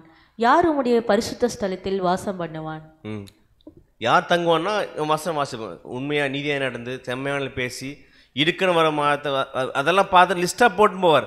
அப்போ இந்த மாதிரி வாழ்க்கை அப்போஸ்தலர் பவுல் பண்ணால் தன் வாழ்க்கையில் பார்த்தாரு. உத்தமமாக நடந்து நீதியை நடப்பித்து மனதார சத்தியத்தை பேசுவது தாவனே. அப்போ சத்தியத்தை எப்படி பேசணும்? நம்ம மனசார பேசணும், தைரியம் பேசணும். இந்த விஷயங்கள் பார்த்தா நம்மளுடைய வாழ்க்கை ஃபுல்லாக அமைக்குது. அப்போ நம்ம எதை பேசக்கூடாதுன்னா புறம் கூறாமல், அப்புறம் தோணும் தீங்கு செய்யாமல், தன் அயலாமல் நந்தியான் பேச்சு, இந்த மாதிரி தவறான விஷயங்கள் எடுக்காமல் அது உண்மையாக தேவையான விஷயத்தை பார்த்து பேசணும்னு பார்க்குறோம். அப்போ ஒவ்வொரு விஷயமும் நம்ம பேசுகிற விஷயங்கள், தைரியம் பேசுகிற விஷயங்கள் எல்லாமே தேவனுக்கு பிடிச்ச மாதிரி இருக்குது தான் நம்ம பார்க்கணும். அப்போ இப்படி மட்டும் இல்லை, அப்போ நம்ம பேசுகிற ஒவ்வொரு வார்த்தைகளும் தேவனுக்கு பிடிச்ச மாதிரி உப்பால் சாரம் ஏறினதா நம்ம இருக்குன்னு பார்க்குறோம். அது மட்டும் இல்லாமல் இந்த வசனத்தை அப்படியே திருவில்லியம் வாசிங்களேன். திருவில்லியம் 15 சங்கீதம் 15:4. நெறி தவறி நடப்பவரை இழிவாக கருதுவார், ஆண்டவருக்கு அஞ்சுவோரை உயர்வாக மதிப்பார், தமக்கு துன்பம் வந்தாலும் கொடுத்த வாக்குறுதியை மீறார். இந்த மாதிரி கேரக்டர் அவனை பண்ணோம் தன் லைஃப்பில் தைரியமாக பண்ண வேண்டியவராக இருக்கிறோம். அப்போ தவறான விஷயத்தை பண்ணக்கூடாது. அப்போ எது தேவனுக்கு பிரியமாக இருக்குமோ, அது எப்படி தேவனுடைய பிரியமாக இருந்தால் வாழ முடியுமோ அந்த விஷயத்தை தான் பண்ணணும்னு பார்க்குறோம். அப்போ இந்த ஒரு தைரியம் கிடைச்ச பிறகு, ஸ்டெம் வளர்ந்த பிறகு அடுத்து என்ன பண்ணாது? ஞானத்தை, விசுவாசத்தோட தைரியத்தையும், தைரியத்தோட ஞானத்தையும். அப்போ ஞானத்தோட என்ன பண்ணோம்? நம்ம வரணும். அப்போ ஞானம் அர்த்தம் இங்கிலீஷில் நாலேஜ் சொல்லுவாங்களே. அப்போ கிறிஸ்துக்குள்ள விசுவாசம் வந்துருச்சு, நமக்கு கிடைச்ச விசுவாசத்தை அறிக்கை பண்ணுற எல்லாக்கிட்டையும். அப்போ அறிக்கை பண்ணனா மிக முக்கியமான தேவைன்னா நமக்கு நாலேஜ் தேவை. ஏன் நாலேஜ் தேவை அப்படின்னு நாலேஜ் எப்படி கொடுக்குறாங்க? நாலேஜ் வந்து எப்படி மரத்தில் கம்பேர் பண்ணலான்னா, வேர் விசுவாசம், தண்டு வந்துருச்சு, எது தைரியம் வந்துருச்சு, நல்லா ஸ்டெம் வந்துச்சு. அப்போ இதிலே வந்து போதுமானா இல்லை, அடுத்து என்ன வரும்னா கிளைகள் வர ஆரம்பிக்கும் இல்லையா? தண்டு வந்தோடனே அப்படி கிளைகள் ஒவ்வொன்றா பிரிய ஆரம்பிக்கும். அந்த மாதிரி கிறிஸ்துக்குள்ளே வந்த பிறகு விசுவாசம் வந்துருச்சு, தைரியம் வந்துச்சு, அடுத்து நாலேஜ் வரணும். ஏன் நாலேஜ்? எப்படிப்பட்ட நாலேஜ் நமக்கு தேவை? அறிவு தேவை. அப்போ அறிவு வேணும்னு சொல்லிட்டாரு. அப்போ அறிவு எப்படி கம்பேர் பண்ணுறாருன்னா, ஒரு மரத்தில் இருக்கிற கிளைகள் மாதிரி. எப்படி ஒரு மரம் பார்க்க அழகாக இருக்குல்ல, கிளைகள் இல்லாமல் மரம் அப்படி நல்லா இருக்காது பார்க்கறதுக்கு இல்லையா? அப்போ கிளைகளோடு சேர்ந்து இருக்கும்போது தான் அது ஒரு முழுமையாக தெரிகிற மாதிரி இருக்கும். அது மாதிரி நம்ம வேதத்தில் எதை கற்றுக்கணுன்னா நாலேஜ் கற்றுக்கணுமா? எதை பற்றி நாலேஜ்? சும்மா லிஸ்ட் சொல்லிட்டோம்னா க்ரோனாலஜி, அதாவது காலக்கணக்கை பற்றி நாலேஜ் இருக்குது. அது மட்டும் இல்லாமல் வந்து கேரக்டர் பற்றி இருக்குது. அப்புறம் நிறைய வால்யூம் ஸ்டடி, அப்புறம் ஒவ்வொரு நிருபங்கள் இருக்குது. இப்போ இதெல்லாம் எதுக்கு சொல்கிறேன்னா, இதெல்லாமே வந்து கிளைகள் மாதிரி. கிளைகள் மாதிரினா நாலேஜ் பெருசாக அதிகமாக எப்படி கிளைகள் பெருசாகிற போது மரத்தோடைய அந்த ஸ்ட்ரக்சர் எப்படி இருக்கும், பார்க்க அழகாக இருக்கலாம். அது மாதிரி ஒரு மனுஷன் தேவனுடைய பிள்ளைகளுக்கு வந்து நாலேஜ் டெவலப் ஆகும்போது எப்படி தெரிவாங்க அவங்க? மற்றவங்க பார்வையில் எப்படி தெரிவாங்க? ஒரு செடி எப்படி தெரியும்?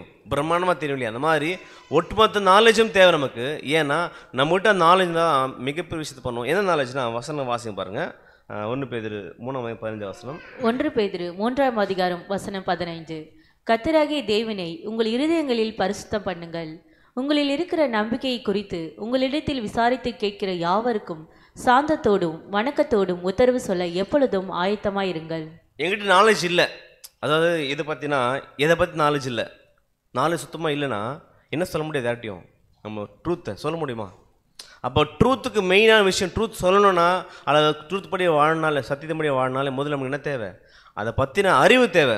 அப்போ அறிவு இல்லாமல், நாலேஜ், ட்ரூத் நாலேஜ் இல்லாமல் வளர முடியுமா? வளர முடியாது. அப்போ ட்ரூத் நாலேஜ் இருந்தால் தான் எப்படி செய்யணும், எப்படி செய்யக்கூடாது, இதை பண்ணுங்க அப்படின்ற விஷயம் தான். ஒரு அறிவு இல்லைன்னா நம்ம செய்ய முடியுமா? உதாரணம், சின்ன வேலையை பெரிய வேலை எடுத்துங்க, வீட்டில் செய்கிற வேலை, அந்த வேலையை பற்றின அறிவு முதல்ல நம்ம தேவை இருந்தால் நம்ம வேலை செய்ய முடியும். அந்த மாதிரி ட்ரூத்தை பேசுறதுக்கோ ட்ரூத் படி வாழ்கிறதுக்கு முதல்ல என்ன தேவைன்னா ஸ்டடி பண்ணணும். அதிகமாக இது பட்ட நிறைய விஷயங்கள் பைபிள் இருக்குது, இதையும் ஸ்டடி பண்ணும். கூடவே இது நம்முடைய பாசிட்டிவ் விஷயங்கள் கூடவே எது ஸ்டடி பண்ணுன்னா, எது ஸ்டடி பண்ணணும்? உதாரணத்துக்கு பாசிட்டிவாக வந்து பார்த்தீங்கன்னா வேதத்தில் தீர்க்க தரிசனங்கள், அப்புறம் உவமைகள், பாஷை எல்லாம் கொடுக்கப்பட்டிருக்குது. அது மட்டும் படிச்சுட்டே போகிறோம். அது ஒரு பக்கம் படிக்கணும். அது மட்டும் கூட எது படிக்கணும்னா சாத்தானுடைய டாக்டிக்ஸ் என்னென்ன இருக்குது. உதாரணத்துக்கு ஒரு எதிரியுடைய தாக்குதல் எப்படி வரும்னு கற்றுக்கலாம். நாலேஜ் இல்லைன்னா என்ன வேணுமா? ஈஸியாக விழுந்து போய் இல்லையா? அப்போ எந்த நாலேஜும் தேவைன்னா தேவனுடைய ஃபுல் சத்தியத்தோட நாலேஜும் தேவை. அதில் மிக முக்கியமாக எதுவும் தேவைன்னா சாத்தானுடைய தந்திரங்கள் எதாவது அப்படின்னு பார்த்தா அறிவு நமக்கு தேவை. ஏன் தேவைன்னா அவன் அறிவு இருந்தால் தான் நம்ம பண்ணுவோம். இது சாத்தான் தந்திரம். அது உதாரணம் சொல்லப்போனால் ஒரு மொபைல் வச்சுட்ருக்கோம், அதிலே டைம்ஸ் ஃபுல்லாக ஸ்பெண்ட் பண்ணுற வச்சுக்கலாம். இது தப்புன்னு தெரியாத வரலும் நம்ம யூஸ் பண்ணலாம். பட் இதை வழியாக யார் யூஸ் பண்ணுவாங்க? சாத்தான் நம்மளை வந்து தூண்டுவான்ற விஷயம் தெரியலைன்னா, நாலேஜ் இல்லைன்னா நம்ம என்ன பண்ணுவோம்? நான் பண்ணுறது ரைட் நினச்சிட்டு இருப்போம். அந்த மாதிரி தேவனுடைய பற்றின சத்தியங்கள், தேவனுடைய சத்தியங்கள் தெரிஞ்சுக்க பண்ணால் கூட எதிரியுடைய தாக்குதல் எப்படிலாம் வரும்ன்றதை நம்ம இப்போ நாலேஜ் தெரிஞ்சுக்கணும். அப்போ தான் நம்ம பண்ண முடியும், சத்தியத்தில் சரியான ரூட்டில் நம்ம பிரயாணம் பண்ண முடியும்னு பார்க்குறோம். அப்போ இதை வந்து பார்த்தீங்கன்னா ஞானத்தை கற்றாச்சு, கிளையில் வந்தாச்சு. கிளை வந்துட்ட பிறகு அப்படியே கிளையை விட்டுடலாமா? அப்படியே ஏதாவது ஒரு கார்டனர், ஒரு விவசாயியோ இல்லை வந்து பார்த்தோன்னா அந்த ஒரு செடியை வளர்க்கக்கூடிய ஒரு செடியை வளருது வச்சுக்கலாம், நல்ல கனி தர செடி வளரும்போது அப்படியே வளர விட்டுருவாரா? அது என்ன பண்ண செடிக்கு ப்ரூனிங் பண்ணுவார். என்ன பண்ணுவார்? அந்த தேவையில்லாத கிளைகள், உதாரணம் செடி வளரும்போது அந்த செடி மரமாகணும்னா கீழே கிளை இருக்கு பார்த்தீங்களா, கீழே ஃபஸ்ட்டு ஒரு கிளை வரும் பார்த்தீங்களா, கீழே கீழ்ப்பக்கமாக வரும், லோயரில் வரும். அந்த லோயராக கூடிய கிளைகள் என்ன பண்ணணும்? அதை வெட்டினா மட்டும்தான் அது எப்படி வளரும்? ஹைட்டாக வளரும் இல்லையா? அப்போ முதல் நம்ம கிறிஸ்துக்குள்ளே வளரும்போது நம்ம இந்த பூமிக்குரிய விஷயத்திலே வளராமை கூடாது. அது என்ன பண்ண முதல்ல கட் பண்ணுவார். யார் கட் பண்ணுவார்? கார்டனர் பண்ணுவார். அவர் என்ன பண்ணால், நீ வளரணும்னா இந்த பூமிக்குரிய ஒரு கிளைகள் வச்சுருக்காத, நாள் வச்சுக்காத, என்ன வளர் மேல் நோக்கி வளர்ந்து சொல்லிட்டு அந்த கீழே தேவையில்லாத கிளையை கட் பண்ணுற மாதிரி நம்ம எது தேவைன்னா முதல்ல ஞானத்தோட இச்சை அடக்கம் தேவை. அப்போ இச்சை அடக்கம் எதுக்குன்னா, இது செய்யக்கூடாது இது செய்யணுன்ற விஷயத்த கற்றுக்கிறது. அப்போ இச்சை அடக்கத்தை நம்ம நெக்ஸ்ட் கொடுக்குறாரு. அப்போ அது இச்சை அடக்கம் என்ன சொல்கிறாருன்னா ப்ரூனிங் மெத்தடு. ப்ரூனிங் மெத்தட்னா நீ இது செய்யணும், இது செய்யக்கூடாது, இது தேவையில்லை உனக்கு அப்படின்னு பண்ணோம், கட் பண்ணணும். செல்ஃப் கண்ட்ரோல்னு அர்த்தம். இச்சை அடக்கம்னு அர்த்தம் செல்ஃப் கண்ட்ரோல் தானே. செல்ஃப் கண்ட்ரோல் எதில் இருக்கலாம்? இதெல்லாம் இருக்கணும்.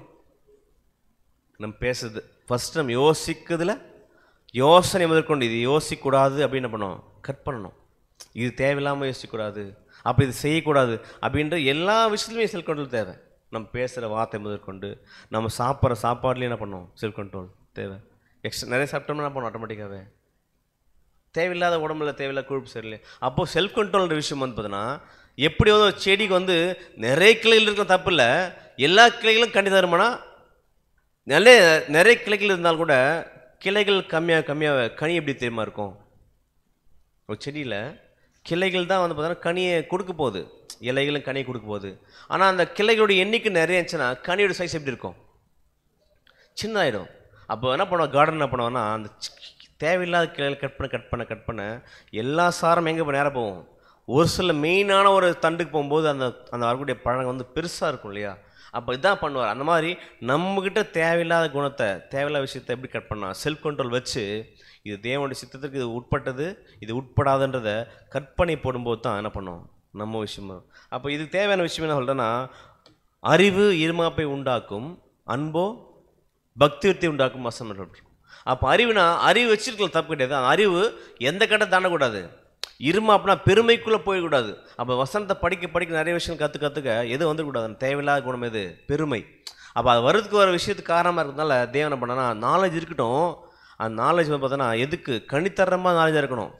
உலகப்பிரமாக நாலேஜ் இருக்குது. ஃபார் எக்ஸாம்பிள் நம்ம வந்து நியூஸையே கேட்டிருக்கோம், இப்போ நாலேஜ் வேணும் இல்லையா? என்ன பண்ணலாம், இங்கே ஃபுல் நடந்த விஷயத்தை நம்ம நியூஸ் போட்டு 24 hours நியூஸ் கேட்டால் எப்படி இருக்கும்? நாலேஜ் நமக்கு தேவை, உலகப்பிரமான நாலேஜ் தேவை, கொஞ்சம் தேவை. அப்போ அதுக்காக பண்ண வந்து பிரதர் நிறைய இஸ்ரேல் நியூஸ் சண்டை போயிட்டுருக்குது, அது போயிட்டு நம்ம நிறைய நாலேஜ் கற்றுக்குறோம். அதுக்காக போயிட்டு டீப்பாக போய் யூடியூப் போயிட்டு நியூஸே பார்த்துட்ருக்கோம், இஸ்ரேல் நியூஸே பார்த்துட்ருக்கோம் வச்சுக்கலாம், இல்லை உலக நியூஸ் பார்த்துட்ருக்கோம் வச்சுக்கலாம். என்ன நம்ம மைண்டு அதிலே தான் இருக்கும், தவிர நம்ம நாலேஜ் வந்து கற்றுக்க நினச்சிட்டு இருப்போம். பட் டைம் என்ன பண்ணுறோம், 24 hours வேஸ்ட் ஆகிருக்கும். அப்போ இது மாதிரி ஒரு தவறான ஒரு முடிவுக்குள்ளே போகக்கூடாது. அப்போ நாலேஜ் எப்படி போனால் எது தேவையோ உலகத்து ஒரு விஷயங்களில் அவ்வளோதான் கம்ப்ளீட் ஸ்டாப் பண்ணிடணும். எது அவசியமோ அதை நிறைய கற்றுக்கணும். எந்த விஷயங்கள் தேவனுக்குரிய திட்டத்தினுடைய எல்லா விஷயங்களும் வெவ்வேறு வம்சம் இருக்குது, அதை நம்ம நிறைய கற்றுக்கணும். உலகப்புறம் நாலேஜ் நம்ம கொஞ்சம் கற்றுட்டாலே போதும். அப்போ இந்த விஷயங்கள் நம்ம கம்பேர் பண்ணி கரெக்டாக பார்க்குறது என்னென்னா, நாலேஜ் வச்சுட்டு பெருமைக்குள்ளே போயிடக்கூடாது. அதோட அன்பு தான் மிக முக்கிய பிரதான சொல்லி தெரிஞ்சு போகணும். ஏன்னா நம்ம வந்து அப்போ பவுல் சொல்கிறா பாருங்க, நான் செல்ஃப் கண்ட்ரோலில் இருக்கிறேன் எதுலன்னு சொல்கிறா பாருங்க. வசனம் வாசிச்சிட்டேன். 1 கொரிந்தியர் 9:27 மற்றவர்களுக்கு பிரசங்கம் பண்ணுகிற நான் தானே ஆகாதவனாய் போகாதபடிக்கு என் சரீரத்தை ஒடுக்கி கீழ்ப்படுத்துகிறேன். என்ன சொல்கிறாரு? மற்றவர்கள் பிரசங்கம் பண்ணுகிற நான் தானே ஆகாதவனாய் போகாதபடிக்கு என் சரீரத்தை ஒடுக்கி கீழ்ப்படுத்துகிறேன். நான் பிரசங்கம் பண்ணுறேன், பொறுமையாக இருக்கணும், அன்பாக இருங்க, கோவப்படாதீங்க, அல்லது தேவனுடைய வாசனை கேட்க தீவிரமாக வாங்க. அப்போ ஒவ்வொரு விஷயம் சொல்கிறாருன்னா அவர் என்ன பண்ணியிருப்பார், அவர் அதே விஷயத்தை ஃபாலோ பண்ணியிருப்பார். அப்போ நான் வந்து பிரசங்கம் பண்ணுறேன்னா இந்த விஷயத்தில் இதுக்குள்ளே பண்ணுங்க, இதுக்குள்ளே வாங்க அப்படி சொல்கிறேன். நம்ம வந்து எப்படி இருக்குன்னா, மற்றவர்கள் பிரசங்கம் பண்ணுற நான் தானே ஆகாதனாய் போகாதபடிக்கு என் சரீரத்தை ஒடுக்கி செல்ஃப் கண்ட்ரோலாக இருக்கிறேன். ஏன்னா நான் இதை பண்ணாதுன்னு சொல்கிறேன்னா நம்ம பண்ணோம், நான் பண்ணாமல் இருக்கணும். முதல்ல நான் பண்ணாமல் இருந்தால் தான் அந்த வார்த்தையை நம்ம சொல்ல முடியும் இல்லையா? அப்போ செல்ஃப் கண்ட்ரோல் எங்கே சொல்கிற? அப்போ சொல்லலாம் தன் லைஃப் முழுசுமே நான் செல்ஃப் கண்ட்ரோலாக இருக்கிறேன்னு சொல்கிறாரு. அப்போ அந்த மாதிரி செல்ஃப் கண்ட்ரோல் இல்லாமல் ஒரு நாலேஜ் இருக்குது, அது யூஸ் ஆகுமா? அது வேஸ்ட்டு. குப்பையில் போகிற மாதிரி யூஸ். அப்போ நாலேஜ் இருக்குது, பட் செல்ஃப் கண்ட்ரோல் இல்லாமல் தேவனுக்குரிய விஷயங்கள் வந்து ஒரு கட்டுக்கோப்பாக இல்லாமல் இருக்கும்போது அது அந்த நாலேஜ் எதுக்கு யூஸ் ஆகாது? எதுக்குமே யூஸ் ஆகாது. அது சொல்லி என்ன பிரயோஜனம் இல்லை, அவர் லைஃப்க்கு பிரயோஜனம் இல்லாமல் போயிடும். அப்போ நம்ம சரியான விஷயத்தை புரிஞ்சுக்கணும். விசுவாசத்தோட தைரியத்தையும், தைரியத்தோட ஞானத்தையும், ஞானத்தோட இச்சையும். அப்போ ஒவ்வொரு ஸ்டேஜ் பை ஸ்டேஜாக வளர்ந்துட்டு போகிற விஷயமா இருக்குது. அடுத்து ஞானத்தோட இச்சை அடக்கம் வந்துருச்சு. இச்சை அடக்கத்தோட நெக்ஸ்ட் வரணும் வசன வாசனை. இச்சரிக்கத்தோட பொறுமையும். அப்போ பொறுமை எது சொல்கிறாருன்னா, பிரதர் சொல்லும்போது எழுதின பிரதர் வந்து அப்படியே வந்து வேறு ஆரம்பிச்சாச்சு. ஃபெய்த்து ரிவைஸ் பண்ணிக்கலாம். ஃபஸ்ட் என்னது? வேறு விசுவாசம். விசுவாசத்தோட தைரியம். தைரியம் எதை குறிக்குது? தண்டு இல்லைங்களா, தெரியுற மாதிரி இருக்குது, வெளிப்படையாக காமிக்கிறது. தைரியத்தோட ஞானம் எதை குறிக்குது? தண்டு வந்த பிறகு நம்ம கிளையை வர ஆரம்பிக்கும் இல்லையா. அப்போ வெறும் கிளை நல்லா இருக்குமா? அந்த கிளை நிறைய வரணும். கிளை நிறைய வர்றதா எதுனா நாலேஜ் இல்லைங்களா. அது வந்த பிறகு எது வளரணும்? இச்சடக்கம் வளரணும். அந்த நாலேஜ் கூட எது வேணுமோ அதான் இருக்கணும். தேவையில்லாம நிறைய நாலேஜ் இருந்தாலும் அது யூஸ்லெஸ் ஆகிடும். அப்போ இச்சடக்கத்தோடு பொறுமை. கிளை வந்தாச்சு, நெக்ஸ்ட் என்ன வரணும்? கிளையில் இலைகள் வரணும் இல்லையா. அப்போ இலைகள் வரணும். இங்கே ஒரு விஷயத்த வந்து யோசிச்சு பார்க்கலாம். எப்படி இலைகள் கம்பேர் பண்ணி சொல்கிறோம்? நம்ம இலைகள் என்ன பண்ணுது? இலையுடைய வேலை என்ன அப்படின்னு நம்ம பார்க்கலாம் ஒவ்வொன்றா. அப்போ இலைகள் பார்த்தா நிறைய விஷயங்கள் பார்த்துருக்கோம். இலைகளில் நிறைய ஃபங்க்ஷன் நடக்குது.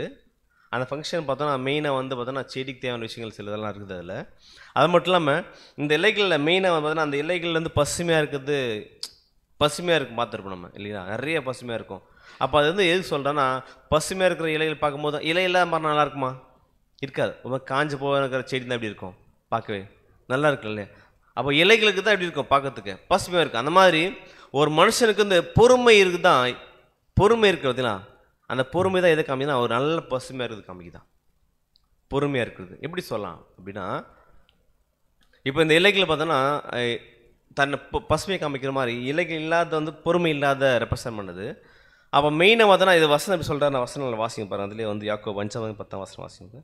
யாக்கோபு 5:10 என் சகோதரரே, கர்த்தருடைய நாமத்தினாலே பேசின தீர்க்கதரிசிகளை துன்பப்படுத்துதலுக்கும் நீடிய பொறுமைக்கும் திஷ்டாந்தமாக வைத்துக் கொள்ளுங்கள்.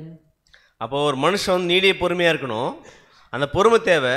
ஒரு தேவனுடைய வளர்ந்த பிள்ளை, ஒரு நல்ல தேவனுக்குள்ளே நல்ல ட்ரூத்தில் வளர்ந்துருக்காருன்னு எதை வச்சு கண்டுபிடிக்கலாம்னா, அவர் காமிக்கிற நிதானம், பொறுமை இருப்பதுங்களா, நீடிய பொறுமை, அதை வச்சு கண்டுபிடிச்சிடலாம். ஏன்னா ஒரு மனுஷனுக்கு நீடிய பொறுமை இல்லைன்னா, பேஷன்ஸ் இல்லைன்னா எப்படி இருப்பாங்க? ஒரு மாதிரி டிஃப்ரெண்ட்டாக இருப்பாங்க இல்லையா. அந்த மாதிரி தேவனுடைய பிள்ளைகளுக்கு வந்து பொறுமை தேவை. ஏன் அந்த பொறுமை சொல்கிறேன்னா, ஒரு இலைக்கு வேண்டிய சில விஷயங்கள் பண்ணுதான். ஒரு இலை வந்து இந்த காற்றில் அட்மாஸ்பியரில் ஒரு விஷயம் இருக்குதான். எதுனா கார்போனிக் ஆசிட் கேஸ் ஒன்று இருக்குதான். அது என்ன பண்ணுன்னா உறிஞ்சோம் இலையை. தண்ணியை உறிஞ்சது வேறு. ஆனால் அந்த கார்பன், ஃபார் எக்ஸாம்பிள் வந்து நம்முடைய செடி எதுக்கு வளர்ப்போம்? ஜென்ரலாகவே செடினா கொடுக்குன்னா கார்பன் டை ஆக்சைடு வந்து எடுத்துகிட்டு ஆக்சிஜனை கொடுக்கும் இல்லையா. நமக்கு தெரியும். அதாவது நமக்கு வந்து பிராணவாயு என்ன பண்ணும்? நமக்கு கொடுக்கும். அப்போ அந்த செயல்பாடை செய்ததுன்னா இலை செய்யும். இலையில் வந்து கார்பனிக் ஆக்சைடு இருக்கக்கூடிய அந்த அட்மாஸ்பியர் கார்பனிக் ஆக்சைடு பண்ணோம் எடுத்துகிட்டு அது எடுக்கும்போது ஸ்ப்ளிட் பண்ணிவிடுமா. ஆக்சிஜன் தண்ணியை பிரிச்சிடும், கார்பன் தண்ணியை பிரிச்சுமா. ஆக்சிஜனை வெளியே அமைச்சிடும், கார்பனை உள்ளே எடுத்துக்கும். அப்போ கார்பன் அர்த்தம் கரிமலை. ஏதாவது அந்த கார்பன் எடுத்துகிட்ட பிறகு தெரியல CO2ன்னு சொல்லுவோம். CO2னா ஆக்சிஜன் 2 பகுதி இருக்குது, கார்பன் ஒரு பகுதி. அந்த ஒரு பங்கு எடுத்துகிட்டு 2 பங்கு கொடுத்துரும் வெளியில். அது 2 பங்கு யாருக்கு? மனிதர்களுக்கும் மிருகத்துக்கும் தேவையான ஆக்சிஜன் கொடுக்குத்தான். அப்போது இதுக்கு வந்து பார்த்தோன்னா மெயினாக அந்த விஷயங்கள் இந்த வேலையை பண்ணுதுன்னா அந்த இலைகள் தான் பண்ணுது. அங்கே சொல்லும்போது அதை முழுசுமே அப்சர்வ் பண்ண இந்த வெளியிலுக்குரிய அந்த கார்பனை அப்சர்வ் பண்ண ஒரு எனர்ஜி கிடைக்குமா? அதுக்கு செடிக்கு எனர்ஜி கிடைக்கும். அந்த கார்பனை உறிஞ்சும் போது ஒரு மிகப்பெரிய ஸ்ட்ரென்த் கிடைக்குமா? எதுக்குன்னா இலைகளுக்கும் மரத்துக்கும். அது மட்டும் இல்லாமல் இது நம்ம அந்த சார்கோல் எடுத்ததுனால ஆக்சிஜன் வெளியிடும் போது அந்த ஆக்சிஜன் யாருக்காகனா மனிதர்களுக்கும் மிருகங்களுக்கும் கொடுக்குது. அப்போ இது எப்படி சொல்கிறேன்னா, எதை குறிக்குதுன்னா நமக்கு வேண்டிய குவாலிட்டியான ஒரு பேஷன்ஸ் வளர்த்துக்கு ஒரு காரணமாக இருக்குன்னு சொல்கிறாரு. அது எப்படி சொல்கிறேன்னா, உதாரணத்துக்கு பார்த்தா அந்த மரத்தில் இந்த வேலை நடக்குது, நம்ம பார்த்துருப்போம். அதாவது வெளியில் வந்து கார்பன் டை ஆக்சைடை வெளியே விடும், ஆக்சிஜன் வெளியே விடும், கார்பன் டை ஆக்சைடை உள்ளே எடுத்துக்கும், தண்ணி இப்படி வழியாக வந்துடும் உள்ள. இது ஒரு வகை. பட் இலைகள் என்ன பண்ணுன்னா அந்த கார்பன் டை ஆக்சைடை வந்து பார்த்தோன்னா உள்ளே எடுத்துகிட்டு ஆக்சிஜனை மட்டும் வெளில பண்ணும், வெளியே ஃபில்டர் பண்ணி அனுப்பிச்சிடும். அப்போ இது எப்படி நடக்குதுன்னா அந்த இலைக்குள்ளே வந்து குளோரோஃபைல் கிரானுவல்னு ஒரு சில விஷயம் ஹோல்ஸ் இருக்குது. அது என்ன பண்ண அதான் கலரை கொடுக்குது. அது மட்டும் இல்லாமல் அது என்ன பண்ணுதுன்னா மெயினாக வந்து வாசிக்கும்போது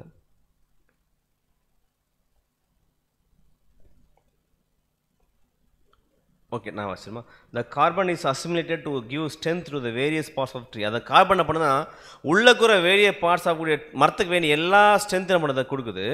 த 2 parts of oxygen on the other hand escape into the air. அப்போ இது என்ன பண்ணுன்னா ரெண்டு பகுதி ஆக்சிஜன் நம்ம வெளியே விட்டுருது. எதுக்குன்னா மனுஷர்களுக்கு நம்ம பார்க்கணும் இல்லையா, மனுஷர்கள் ஆக்சிஜன் எடுத்துக்குவாங்க, அவங்க விடுற கார்பன் டை எதுக்கு போகும், அந்த மரத்துக்கு போகும். இப்போ இப்படி பண்ணுற ப்ராசஸ் மூலம் ஒரு மிகப்பெரிய ஹெல்த் கிடைக்குமா, எதுக்குன்னா ஸ்ட்ரென்த் கிடைக்கும், மரத்துக்கு ஸ்ட்ரென்த் கிடைக்கும், அதே போல் மனுஷர்களுக்கும் ஸ்ட்ரென்த் கிடைக்கும். அப்போ இந்த மாதிரி ஆக்சிஜன் பண்ணால் எடுத்துக்கும் இல்லையா. அப்போ அந்த மாதிரி மரம் இங்கே கம்பேர் பண்ணி பண்ணிட்டார், மரம் நீதிமான்னு சொல்லிட்டாரு. வெளியே விட்டுறாரு ஆக்சிஜனை, அதை எடுக்குது யார், மனிதர்கள் அப்புறம் மிருகங்கள். அப்போ யார் சொல்கிறாருன்னா இந்த உலக பிரகாரம் மனிதர்களுக்கும் இந்த மிருகத்துக்கும் தேவை என்னென்னா ஆக்சிஜன் தேவை, அதுதான் வளர்ச்சி அடைகிறாங்க. பட் நியூ கிரியேஷன் எது தேவை, இப்போ புது சிருஷ்டி கார்பனும் தேவை. கார்பன் அர்த்தம் மரத்துக்கு எப்படி கார்பன் தேவையோ அந்த மாதிரி பார்த்தோம்னா ரொம்ப கம்மியான ஸ்ட்ரென்த் பூமியில் இருக்குது. இந்த பூமியில் இருக்கிற கம்மியான விஷயத்தை யார் எடுத்துக்கிறா, நம்ம எடுத்துக்கிறோம். மிச்சம் எல்லாமே யார் எடுத்துக்கிறா, உலகம் எடுத்துக்கிறாங்க. அப்போ அந்த மாதிரி நம்ம இந்த பூமியில் யோசிச்சு பாரு, நம்ம லைஃப் யோசிச்சு பாரு, நம்முடைய வாழ்கிற வாழ்க்கை யோசிச்சு பாருங்கள. நம்ம செழிப்பாக வாழ்கிறோமா, இந்த உலகப்புறம் வாழ்கிறோமா, செழிப்பாக வாழ்கிறோமா, எல்லாத்தையும் வச்சுட்டு வாழ்கிறோமா, இல்லை எல்லாத்தையும் தியாகம் பண்ணுறோம் இல்லையா. அந்த மாதிரி இந்த பூமியில் நமக்கு தேவையான கொஞ்சம் தான், எதுக்கு நம்ம வளவருக்கு தேவையான கொஞ்சம் கார்பன் மாதிரி கொஞ்சம் எடுத்துக்கிறோம். நமக்கு தேவையில்லாதுன்னா நமக்கு தேவையில்லாது, பட் உலகத்தார் என்ன பண்ணுது தேவைப்படுது, அதெல்லாம் வெளியே விட்டுரும் ஆக்சிஜன் மாதிரி. அப்போ இதனால் பார்த்தா இது மட்டும் இல்லாமல் இந்த மாதிரி வந்து ஆக்சிஜன் வச்சுட்டு இருக்க ஜனங்க என்ன பண்ணாங்கன்னா கஷ்டப்பட்டு தன் லைஃப்பை வந்து பார்த்தோன்னா அப்படி வாழ்கிற ஜனங்களே தங்கள் லைஃப்பை வெறுத்துக்கிறாங்க இல்லையா. அது மட்டும் இல்லாமல் இந்த இப்போ பார்த்தோன்னா இங்கே பார்த்தீங்கன்னா if the new creation receive no physical financial or social adversity he would wither away spirituality. உலக பிரமாணம் நல்லா செழுமையாக வாழ நினச்சா என்ன பண்ண முடியாது, நம்மளால் வாழ முடியாது. பட் நம்ம வாழ்ந்துட்டு இருக்குமா, நம்ம செழுமையாக வாழ்கிறோமா, தேவனுக்குள்ள வாழ்கிறோம், பட் உலகத்தால் வாழ்கிறோமா, வாழ்றதில்ல. அப்போ என்ன குறிக்குதுன்னு சொல்கிறாருன்னா நம்ம உலகத்தை வாழ்கிற ப்ராஸ்பரிட்டியில் நம்ம வாழ்றதில்ல. அப்போ உலகத்தால் இது வேணான்னு சொல்கிறான் பார்த்தீங்களா, அப்படி தான் நம்ம வாழ்ந்துட்டு இருக்கோம். உதாரணம் சொல்ல போனால் நம்ம வந்து இந்த உலகத்துலேருந்து நல்லா என்ஜாய் பண்ணணும்னு சொல்கிறாங்க வச்சுக்கலேன். அது யாருடைய நேச்சர், அது மனுஷனுடைய நேச்சர், என்ஜாய் பண்ணி வாழணும், எல்லாத்தையும் அனுபவிக்கணும்னு சொல்கிற வாழ்க்கை. பட் நம்ம என்ன பண்ணுறோம், எல்லாத்தையும் தியாகம் பண்ணணும். அப்போ நமக்கு தேவையானதுன்னா அவன் ஒதுக்குறான் பார்த்தீங்களா, எது வேணான்னு சொல்கிறான் பார்த்தீங்க, அதை நம்ம பண்ணுறோம், அதை சோர்ஸை வச்சுட்டு நம்ம வாழ்கிற வாழ்க்கை வாழ்கிறோம். அந்த மாதிரி ஆக்சிஜன் வந்து மற்றவங்களுக்கு யூஸ் ஆகும், மரத்தை என்ன பண்ண அந்த ஆக்சிஜனு பயன்படாது. அப்போ உலகத்தாருக்கு ஜீவன் கொடுக்குற விஷயம் யாருக்கு ஜீவன் கிடைக்காது, பூசிச்சு ஜீவன் கிடைக்காது. நான் சொன்ன கம்பேரிசன் புரிஞ்சுதுங்களா. உலகத்தார் செழிப்பாக வாழ்கிறாங்கல்ல, செழிப்பாக வாழ்கிறன்ற ஒரு எண்ணம், அந்த நோக்கம் யாருக்கு ஒத்துக்காது, புது சிருஷ்டிக்கு ஒத்துக்காது.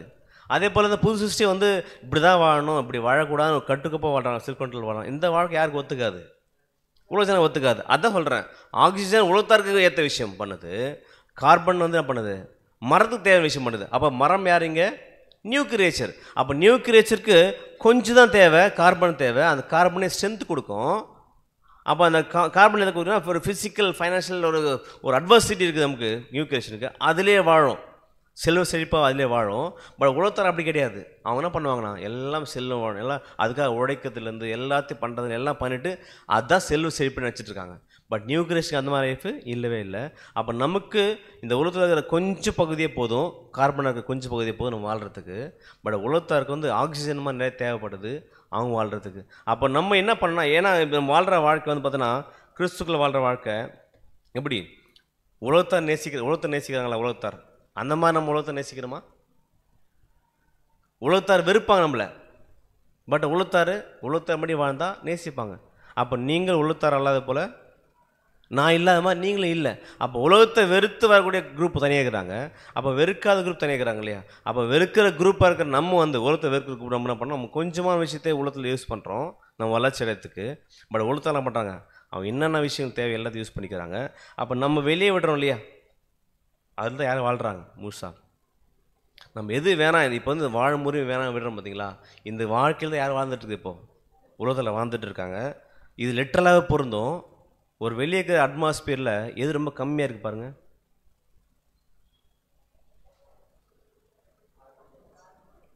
எதுக்கு யூஸ் ஆகுது? இது மரத்துக்கு யூஸ் ஆகுது. அப்போ மரத்துக்கு யூஸ் ஆகுது இந்த பூமியிலே ரொம்ப கம்மியாக இருக்கிற மாதிரி நம்ம வாழ்றக்கூடிய வாழ்க்கை, கிறிஸ்துக்காக வாழ்கிற வாழ்க்கையை வாழ்கிறோம் பார்த்தீங்களா? அப்போ அதுக்கான சோர்ஸ் எப்படி இருக்குது? சோர்ஸ் நல்லது புரியுதுங்களா? இதெல்லாம் பண்ணணும், இப்படி தான் வாழணும், ஒரு கட்டுக்கோப்பாக வாழ்கிறோம் பார்த்தீங்களா? இந்த மாதிரி வாழ்கிற மெத்தடு உலகத்தார் ஃபாலோ பண்ணிட்டாங்களா? ஃபாலோ பண்ணுறதில்ல. அவங்க என்ன பண்ணுறாங்கன்னா ஃபுல் நல்லா வாழ நினைக்கிற மைண்ட் வச்சுக்கிறாங்க. அது நிறைய இருக்குது, ஆக்சிஜன் நிறைய இருக்குது, பட் கார்பன் டை ஆக்சைடு ரொம்ப கம்மியாக இருக்குது. அப்போ உலகத்தில் நமக்கான சோர்ஸ் எப்படி இருக்குது? ரொம்ப கம்மியாக இருக்குது.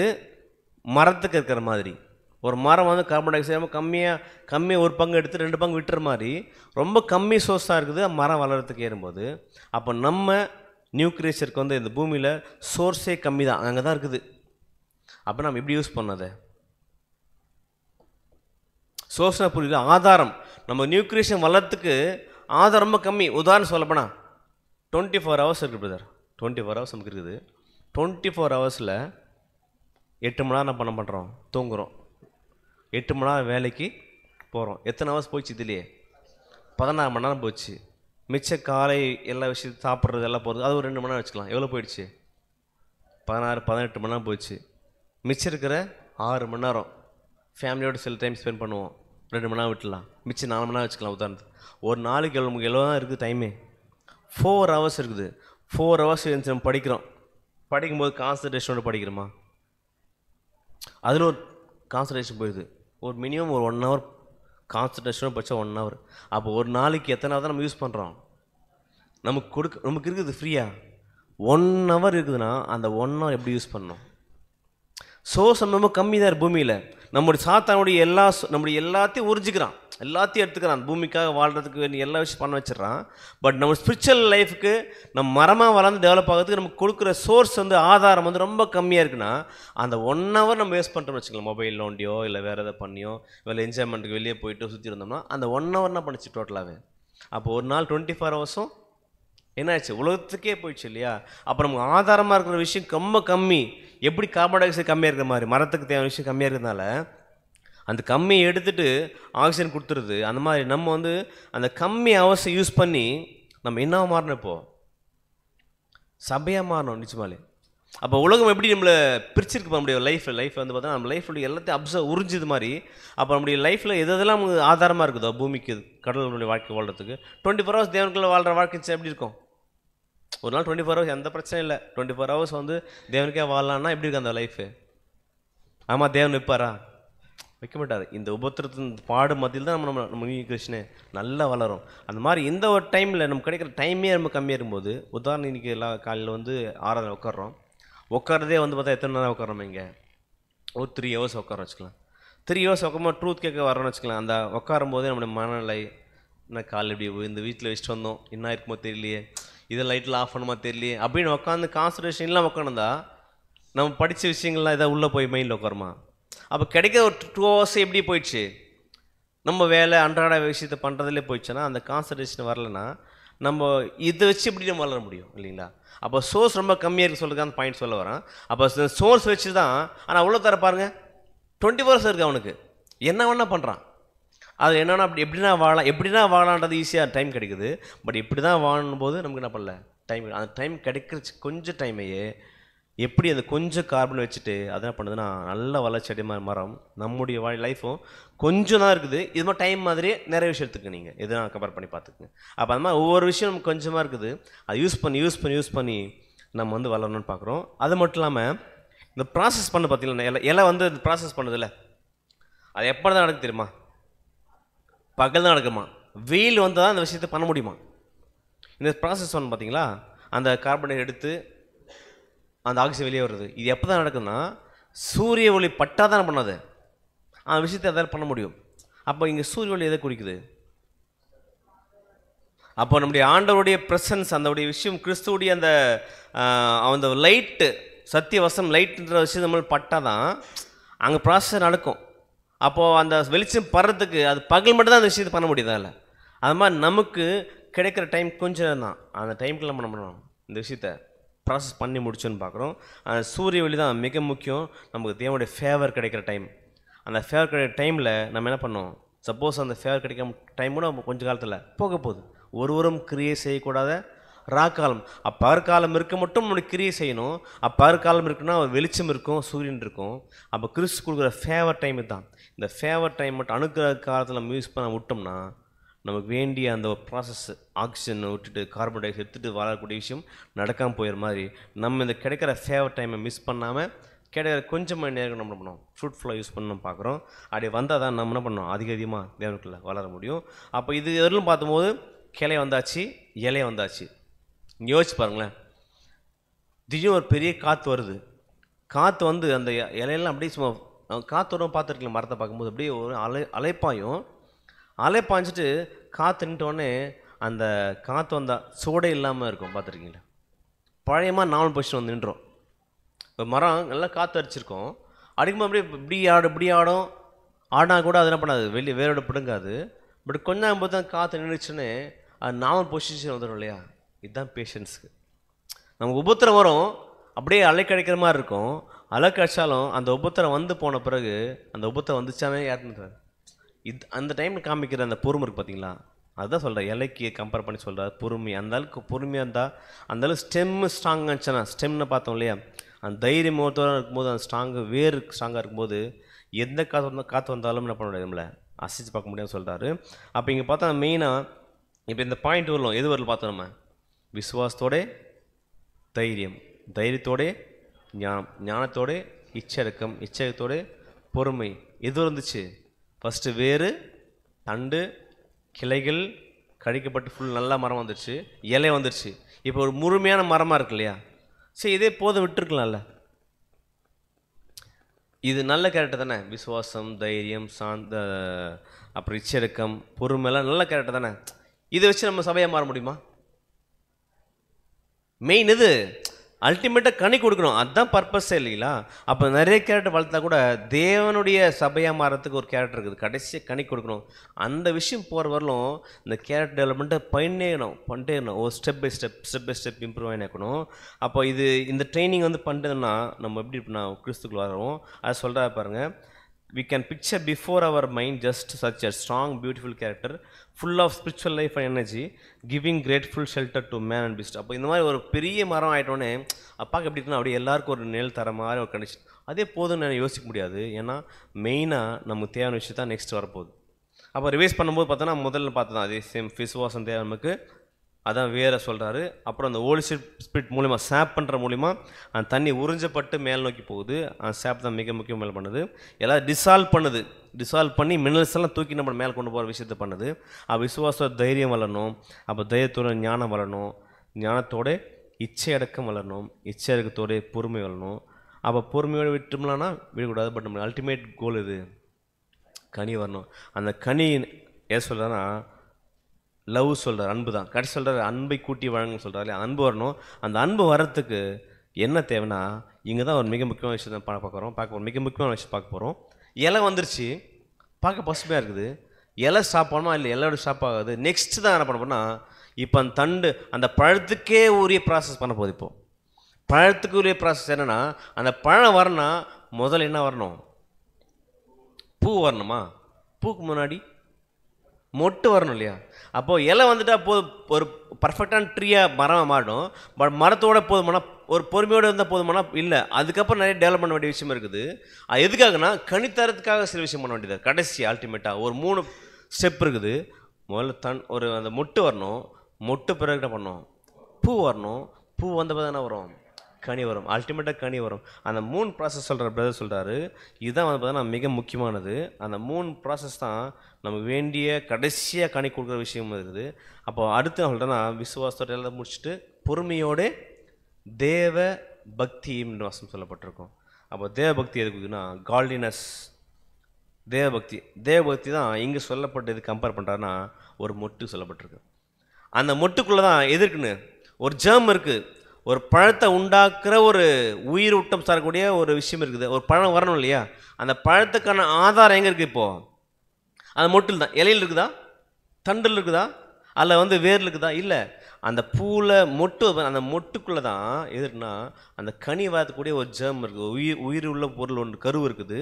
அந்த கரு தான் அந்த கரு எப்படி இருக்குன்னா பார்க்க அழகாக இருக்கா பார்க்கறதுக்கு மொட்டு. இந்த மொட்டில் டேஸ்ட் பண்ணி பார்த்துருக்கீங்களா? எப்படி இருக்கும்? ஒரு பிட்டனஸ் கசப்பாக இருக்கும், பார்க்க ஒரு அழகாக தெரியாது மொட்டு, ஆனால் அதுக்குள்ளே என்ன இருக்குது? அப்போ காட்லினஸ் தேவபக்தின்ற விஷயம் இருக்குது பார்த்தீங்களா, தேவனுக்கு பயப்படுற பயம் இருக்கு இல்லையா, அதை பார்க்கறது எப்படி இருக்கும்?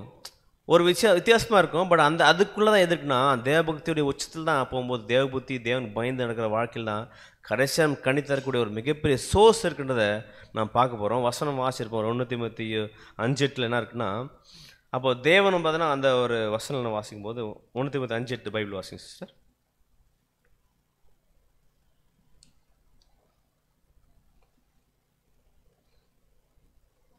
1 தீமோத்தேயு 5:8. ஒருவன் தன் சொந்த ஜனங்களையும் விசேஷமாக தன் வீட்டாரையும் விசாரியாமல் போனால் அவன் விசுவாசத்தை மறுதளித்தவனும் அவிசுவாசிலும் கெட்டவனாயிருப்பான். நம்ம பார்த்தோம் இல்லைங்களா, வசனத்திலாம் சொல்லப்பட்டிருக்குன்னா அந்த தேவபக்தியோடைய சகோதர ஸ்நேகத்தையும் சகோதர ஸ்நேகத்தோடைய அன்பையும் கூட்டி வழங்கல் இருக்கும். அப்போ இந்த 3 கடைசி பார்க்குறப்ப 3 பார்த்தா ஒரு மிகப்பெரிய அன்பை பேஸ் பண்ணி வரக்கூடிய விஷயமா இருக்குது. அந்த அன்பு காட்டுற விஷயம் எங்கே ஆரம்பிக்குன்னு சொல்கிறார் பிரதர். சகோதர அன்பு கடைசி அகாப்பை அன்பு முடிய போகுது. அந்த அகாப்பை அன்பு போகிறது முன்னாடி ஒரு ஸ்டெப் ஆஃப் அன்பு இருக்குது. முதல் டியூட்டி லவ்னு இருக்கு ஒன்று, டியூட்டி இல்லைன்னா கடமை அன்புன்னு இருக்குது, சகோதர அன்புன்னு இருக்குது. கடைசியாக என்னன்னா தேவனுக்குரிய அகாப்பை லவ் வர்றதுக்கு நிறைய ப்ராசஸ் பார்க்கலாம் நம்ம ஒன்றா. அப்போ அந்த லவ் அன்பு வரணும்னா முதல்ல எங்கே துவங்கணும்னு சொல்கிறார் பிரதர். எங்கே துவங்கணும்? Our own family should be our first charge of our responsibility. Charity begins with the house. அதாவது நம்ம வீட்டில் தான் எது துவங்கணும்? முதல்ல நம்ம காட்டுற அன்பு, நம்ம காட்டுற பொறுமை, நம்ம காட்டுற சகிப்புத்தன்மை, நம்ம காட்ட வேண்டிய எல்லா குணமும் இருக்கு இல்லையா, எல்லா குணமும் எங்கே தான் ஆரம்பிக்கணும்? எக்லிஷால இல்லை, சபையில் இல்லை, எங்கே ஆரம்பிக்கணும்? முதல்ல பிரதர் நான் பொறுமையாக இருக்கிற பிரதர், எங்கே போய் இருக்கிறீங்க? நான் கீழ்ப்படுறேன் பிரதர் வசனத்துக்கு, எங்கே கீழ்ப்படுறீங்க? அப்போ முதல் எங்கே சேரிட்டி பிகின்ஸ் அட் ஹோம் தான். முதல்ல நம்ம வீட்டில் ஆரம்பிக்கிற விஷயந்தான் உண்மையான விஷயமா இருக்கும். ஏன்னா நம்ம நிறைய பிரதர்ஸ்க்கு வீட்டில் இருக்க சூழல் தெரியாது இல்லையா. இங்கே பார்க்கும்போது நிறைய பிரதர்ஸ் ப்ரேயர்ஸ்லாம் பண்ணிவிட்டு கை குத்து பேசும்போது எப்படி இருக்கும்? நல்ல பிரதராக பாருன்னு சொல்லிட்டு யோசிப்போம். நல்ல பிரதர் நல்ல பிரதர் தான். பட் ஆக்சுவலான கேரக்டர் எங்கன்னு தெரியும் உங்களுக்கு. உண்மையான குணமே எங்கே தான் வெளிப்படுனா? வீட்டில் தான். பொறுமையாக இருக்காங்களா? இங்கே எது சொன்னாலும் சகிச்சுக்குவாங்க, எது சொன்னாலும் அமைதியாக போயிடுவாங்க, சத்தமெல்லாம் வழி. ஆனால் வீட்டில் பார்த்திங்கன்னா ஏதாவது ஒய்ஃப்க்கு சொல்ல இல்லை பிரதர் சொல்ல ஒய்ஃப் என்ன பண்ணுவாங்க, இப்படி அந்த பிரச்சனையே இல்லை பேசுகிற விஷயத்தில் வார்த்தையில் கூடிய கோபமோ எங்கே தான் உண்மையாக வெளிப்படுனா? எக்லிஷால் வெளிப்படாது. அப்போ எல்லா எல்லா குணத்துடைய ஆரம்பமே எங்கே தான் இருக்கும்? இன்னும் சொல்லப்போனால் நம்ம கனித்தர விஷயமே எங்கே தான் ஆரம்பிக்கணும்? அந்த கனிவுடைய முதல் சாரம், முதல் ஒரு மிகப்பெரிய அந்த உயிர் கரு எங்கே தான் இருக்குன்னா நம்ம வீட்டில் தான் ஆரம்பிக்கணும். அந்த டியூட்டியில் முதல் காமிச்சா மட்டும் தான் சொல்கிறார்ல, ஒரு சொந்த வசனம் வாச்ச மாதிரி சொந்த குடும்பத்தை நன்றாக நடத்தணும், அந்த விஷயத்தை பண்ணுறது முதல் செய்யணும். அது மட்டும் இல்லை, husband is not obeying the divine law if he does not provide for his family. அப்போது தேவன கட்டளையை கீழ்ப்படியில்லைன்னு சொல்கிறார். எப்போ உங்களுடைய சொந்த குடும்பத்துக்கு சரியாக செய்யலைன்னா டிவைனுடைய லாவை சரியாக கீழ்ப்படியில் அர்த்தம்.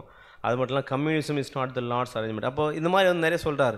அப்போ நிறைய பாயிண்ட் சொல்லும்போது அவர் own household or our first charge responsibility.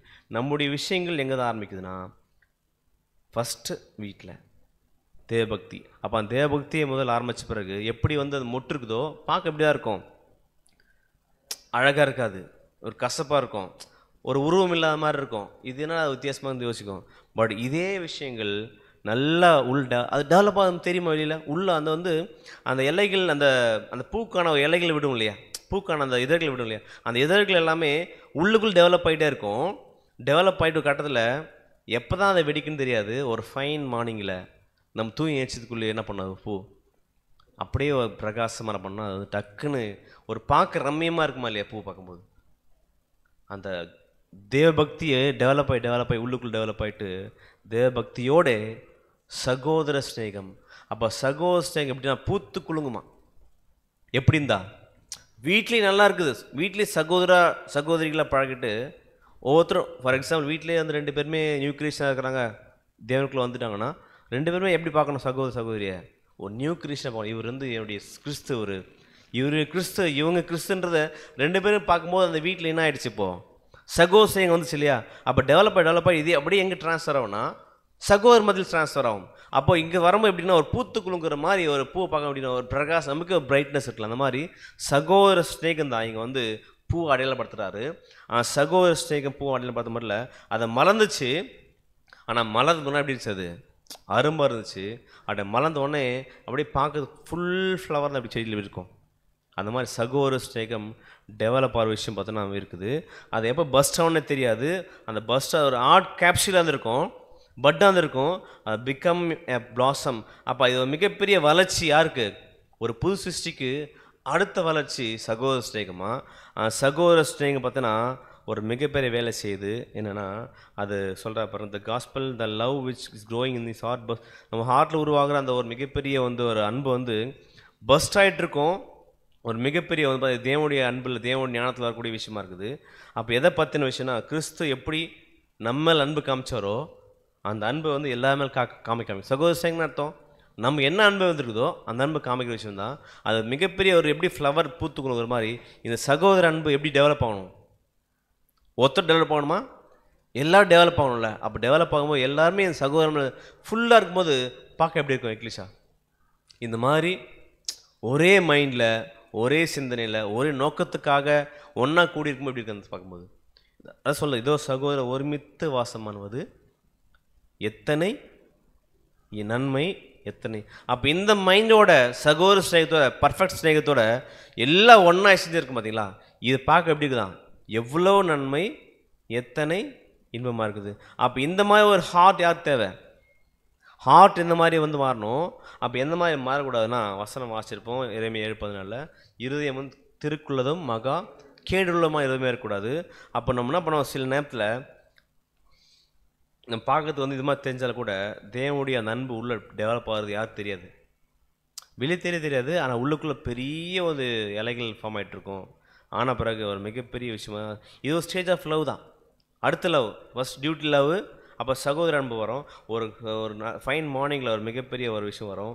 அப்போ இந்த விஷயத்தில் பார்த்தா தேவனுடைய சொல்கிறா, அப்போ இது என்ன சொல்கிறேன்னா, loving words and many little and possibly some great self sacrificing act of love.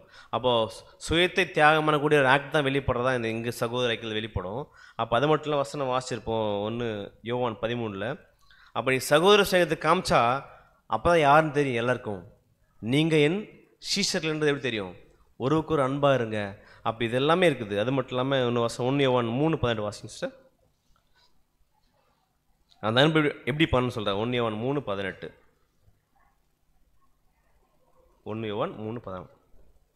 1 யோவான் 3:18. என் பிள்ளைகளே, வசனத்தினாலும் நவனினாலும் கிருகையினாலும் உண்மையினாலும் அன்பு கூற கடவுள். எப்படி அன்பு கொள்ளணுமா? இந்த அன்பு கூட வசனத்தினால இல்லை, கிரியினாலும் உண்மையினாலும். அப்போ அந்த கிரியை செஞ்சு உண்மையை செஞ்சு தேவனுக்குள்ள அந்த அன்பு வெளிப்படும் போது ஒரு மிகப்பெரிய அன்பாக இருக்கும். எப்படி அந்த அன்புனா, எப்படி ஒரு பூ பார்க்கும்போது வரக்கூடிய பிரகாசம் மாதிரி, ஒரு பிரைட்னஸ் மாதிரி, ஒரு பூத்துக்குள்ள மாதிரி ஒரு ஸ்மெல் வரும் இல்லையா, பூ வரும்போது ஒரு ஸ்மெல் ஃப்ராக்ரன்ஸ் ஸ்மெல் வரும் இல்லையா. அப்போ அந்த மாதிரி சகோதர அன்பு உண்மையிலேயே இது மாதிரி காமிக்கும் போது, எல்லாருமே ஒரு தனித்தனியாக காமிக்கும் போது அது பார்க்கறதுக்கும் சரி, கூட அந்த பழகத்துக்கு சரி, ஒரு மிகப்பெரிய ஸ்மெல் தரக்கூடிய இது பார்க்கும்போது மற்ற ஃபார் எக்ஸாம்பிள் சகோதர அன்பு திளைக்கும் போது பக்கத்தில் பார்ப்பாங்க, எப்படி இது மாதிரி நீங்கள் இருக்கிறீங்க, எப்படி இது மாதிரி அன்பாக இருக்கிறீங்கன்னு அவங்க என்ன பண்ண மிகப்பெரிய கேள்வியாக இருக்கும். அப்போ அந்த மாதிரி ஒரு மிகப்பெரிய விட்னஸ் தரக்கூடிய பூவுடைய வாசனை என்ன பண்ணுவோம், பல இடத்துக்கு ஸ்ப்ரெட் ஆகும் இல்லையா. அப்போ நம்ம இருக்கக்கூடிய இந்த சகோதர அன்பை மற்றவங்க பார்த்து என்ன பண்ணோம், விட்னஸ் பண்ணுறதுக்கும் ஆச்சரியப்படுற அளவுக்கு என்ன பண்ணணும், நம்முடைய சகோதர அன்பு இருக்குன்னு பார்க்குறோம். அப்போ இது ஒரு விஷயம். எது ஒரு சகோதர ஸ்நேகத்தோடு இப்போ கடைசியாக வந்தாச்சு. அன்பையும் கூட்டி வழங்குறாரு இல்லையா. பூ வந்துருச்சு, மொட்டிலிருந்து பூ வந்தாச்சு. தேவபக்தி பழத்துக்குரிய விஷயங்கள், மொட்டிலிருந்து பூ வந்தாச்சு. பூ வந்த பிறகு என்ன பண்ணப்போம், கனியாக மாறணும்ல. அப்போ கனியாமா எப்படி மாறும், கனியாக மாற்ற ப்ராசஸ் இருக்குல்ல. எப்படி மாறுதுன்னா, ஒரு மிகப்பெரிய ப்ராசஸ் பண்ணுது. தேவனுடைய கிரியேஷனை வச்சுருக்காரு. ஒரு பேர் சொல்லுவாங்க, என்ன பேர் அது, மகரந்த சேர்க்கைன்னு சொல்லுவாங்க இல்லையா. அந்த சேர்க்கையை அது நடந்தால் தான் என்ன பண்ணோம், அந்த பூக்குள்ளே ஒரு மொட்டு ஆல்ரெடி ஒரு கரு இருக்குது. எந்த கரு இருக்குது, பழத்தை உண்டாக கரு இருக்குது. அந்த கரு வர்றதுக்கு மகரந்த சேர்க்கை நடக்கணும். அது தானே நடக்கணுமா, நடக்காது. ஒருத்தர் பண்ண ஒரு விஷயத்தை பண்ணால் தான் முடியும், அதை பண்ண முடியும். அது ஃபெர்டிலைசர் மாதிரி அதுக்கு.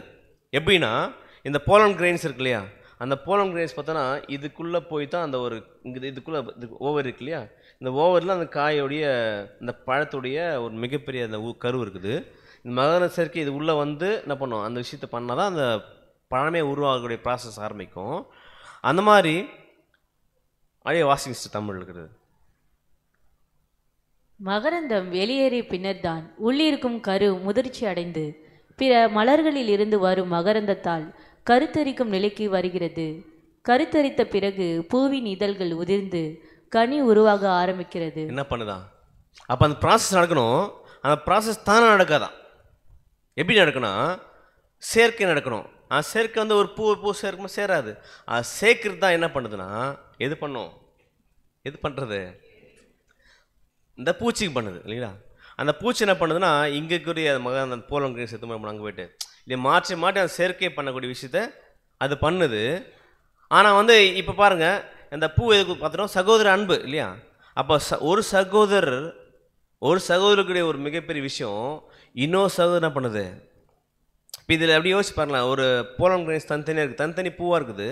தனித்தனி பூவும் தான் பண்ண முடியாது, பழத்தை உண்டாக்க முடியாது. அப்போ தனித்தனியாக உண்டாக்க முடியாது. அந்த ஒரு பூவில் இருக்கிற விஷயம் வந்து இன்னொரு பூ என்ன பண்ணுது? ட்ரான்ஸ்ஃபர் ஆகணும் இல்லையா? அந்த ட்ரான்ஸ்ஃபர் ஆகிற விஷயத்தை அது பண்ணுது, இந்த இந்த தேனி பண்ணுது, அந்த பூச்சிங்க பண்ணுது. ஆனால் அந்த பூச்சி பார்க்கறதுக்கு எப்படி அழகாக இருக்கு இல்லையா? இதே பூச்சி வந்து நம்மகிட்ட வந்துச்சு வச்சுக்கலாம், நம்மகிட்ட வந்து உட்காருது, இப்படி உட்காது, நம்ம என்ன பண்ணுவோம்? அதை அடித்து சாக அடிச்சிடும். ஆனால் இங்கே பார்க்கும்போது எப்படி இருக்குது?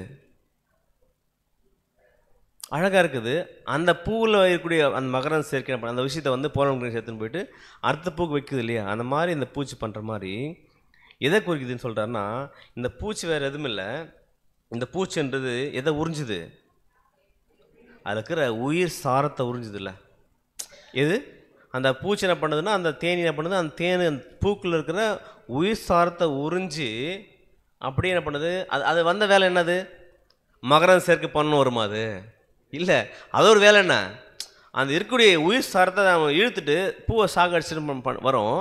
பட் அந்த உறிஞ்ச பிறகு அந்த சாரை எடுத்துகிட்டு என்ன பண்ணோம்? பக்கத்தில் சாரை விட்டுற போதில்ல, அது போகும்போதே அது கையில் உடம்புல என்ன பண்ணாது? இது அந்த போலம் கிரேஸ் ஓட்டிக்கும். அதை ஓட்டிட்டு என்ன பண்ண போயிட்டு எங்கே உட்காரோம்? அடுத்த பூவில் உட்கார பார்த்தீங்களா? அப்படி உட்காரும்போது தான் இந்த ஒரு போலம் கிரேஸ் அதில் போய் என்ன பண்ணுது? போய் உட்காந்து அதுக்குள்ளே என்ன பண்ணுதுன்னா ஒரு மிகப்பெரிய வேலையை பண்ணி ஒரு பழமை உண்டாகுதில்ல. அப்போ தான் தேவன் சொல்கிறார், ஒரு மிகப்பெரிய கம்பேர் கொடுக்குறாரு. அது வேறு எதுவும் இல்லை, இந்த பூச்சின்றது உபத்திரம், பாடுகள், பிரச்சனை இருக்கு இல்லையா? அப்போ நமக்கு வரக்கூடிய பாடுகள் மூலிமா யாரை மோல்டு பண்ணுறோமா? யாரை உருவாக்குறோன்னா இன்னொரு சகோதரர் உருவாக்குறோமா? அந்த இன்செக்ட் எதுவுமே இல்லை, சாத்தானுடைய ஏஜென்ட் அது. அந்த பூச்சி எப்படி நம்ம படும்போது மேலே வரும்போது என்ன பண்ணோமா? அதை அடித்து சாகடிக்கணும்ல. அதே பூச்சி மேலே வந்து விட்டுருமா? ஃப்ரீயாக வந்து கடிச்சிட்டு போன்னு சொல்லுவோமா? என்ன பண்ணுறோம்? அதை அடித்து சாகடிக்கல. அப்போ அது பிடிக்காத விஷயமா இருக்குது. நம்ம பிடிக்காத கிட்ட வந்தாலே சாகடிக்க நினைக்கிறோம். அந்த மாதிரி இந்த உபத்திரம் பிடிக்குமா? உபத்திரம் பிடிக்காது. ஆனால் அந்த உபத்திரம் தான் நமக்குள்ளேயும் பழத்தை உண்டாக்குது, மற்றவங்களுக்குள்ளேயும் கனி உண்டாக்குது. அப்போ இங்கேருந்து சகோதர ஐக்கியத்தில் இருக்கும்போது ஒரு மிகப்பெரிய விஷயம், நம்ம வந்து அந்த பாடுபடும்போது நம்மக்கிட்ட இருந்த பாடுகள் வந்து நம்மளே மோல்டு பண்ணுது, மற்றவங்களாம் பண்ணுது. நமக்கு கிடைச்ச அது அனுபவத்தில் மற்றவங்களும் நம்ம பண்ணுறோம், மோல்டு பண்ணுறோம் இல்லையா? அதான் மிகப்பெரிய வேலை செய்யுது. ஏன்னா அந்த உலகத்தில் நம்ம இல்லை, ஆனால் நம்ம என்ன பண்ணுறோம் பாருங்கள், சொல்கிறா பாருங்கள். இந்த that is exactly what happens to us when we have blossomed forth into love of brethren we are a mark of Satan. அப்போ நம்ம எப்போ பூவாக வளர்கிறோமோ, இந்த மொட்டு இருக்கும்போது அந்த பூச்சி வருதா? எப்போ அந்த பூ வருதோ அப்புறம் பண்ணுது, பூச்சி வருது. அப்புறம் எப்போ வந்து தேவனுக்குள்ளே வளர்ந்து சகோதரம் தெளிக்கிறோமோ அப்போது யாருடைய பார்வையில் நம்ம படுறோம்? சாத்தான் பார்த்துறான், வந்துச்சு எது? இப்போ நம்ம அதுக்குள்ளே இருக்கிற சாரத்தை உறிஞ்சுக்கிட்டு நேரம் வந்துச்சுன்னு சாத்தான் பண்ணோன்னா தன்னுடைய உபத்திரத்தை, மோசமான உபத்திரத்தை அனுப்புகிறான். அப்போ தான் வந்து பண்ணுறது. அதோட பர்பஸ் என்ன? சாத்தான பர்பஸ்ஸு நம்ம சாகடிக்கணும்னு நினச்ச பர்பஸ் தான் பண்ணுறான். உள்ளகிற அந்த ஸ்வீட்னஸை தூக்கிடுவான். உலகத்தில் நம்ம வாழ்கிற நம்மளுடைய வாழ முழுமையை வந்து அந்த நம்முடைய வாழக்கூடிய விஷயத்தை எல்லாமே தூக்க நினைப்பான். பட் இருந்தாலும் அது யாருக்கு யூஸ் ஆகும்? நெக்ஸ்ட்டு நம்மகிட்ட எடுத்து போயிட்டு நம்ம போலங்கிரேஸ் எடுத்து போயிட்டு மற்ற பூக்கள் உட்காரும் போது அந்த போலங்கிரேஸ் மூலமாக மற்றவங்களுக்கு கனியை உண்டாக்குற மாதிரி நம்மக்கிட்ட எடுக்கிற அந்த மிகப்பெரிய ட்ரையல்ஸு அதெல்லாமே அவன் எடுக்கணும்னு நினச்சி வரான். பட் வரும்போது நமக்குள்ளே எடுக்கிற விஷயம் பார்த்தோன்னா மற்றவங்களுடைய வாழ்க்கைக்கு, மற்றவங்களுடைய வைட்டாலிட்டிக்கு என்ன பண்ணுறது? ஒரு மிகப்பெரிய உந்துதலாக இருக்குது. ஏன்னா வசனம் வாசிச்சிரும் பாருங்க, எபிரேயர் 4:15 வாசிச்சுட்டு தமிழில்.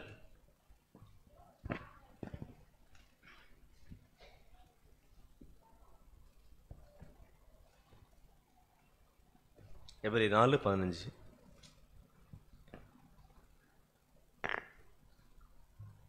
எபிரியர் 4:15.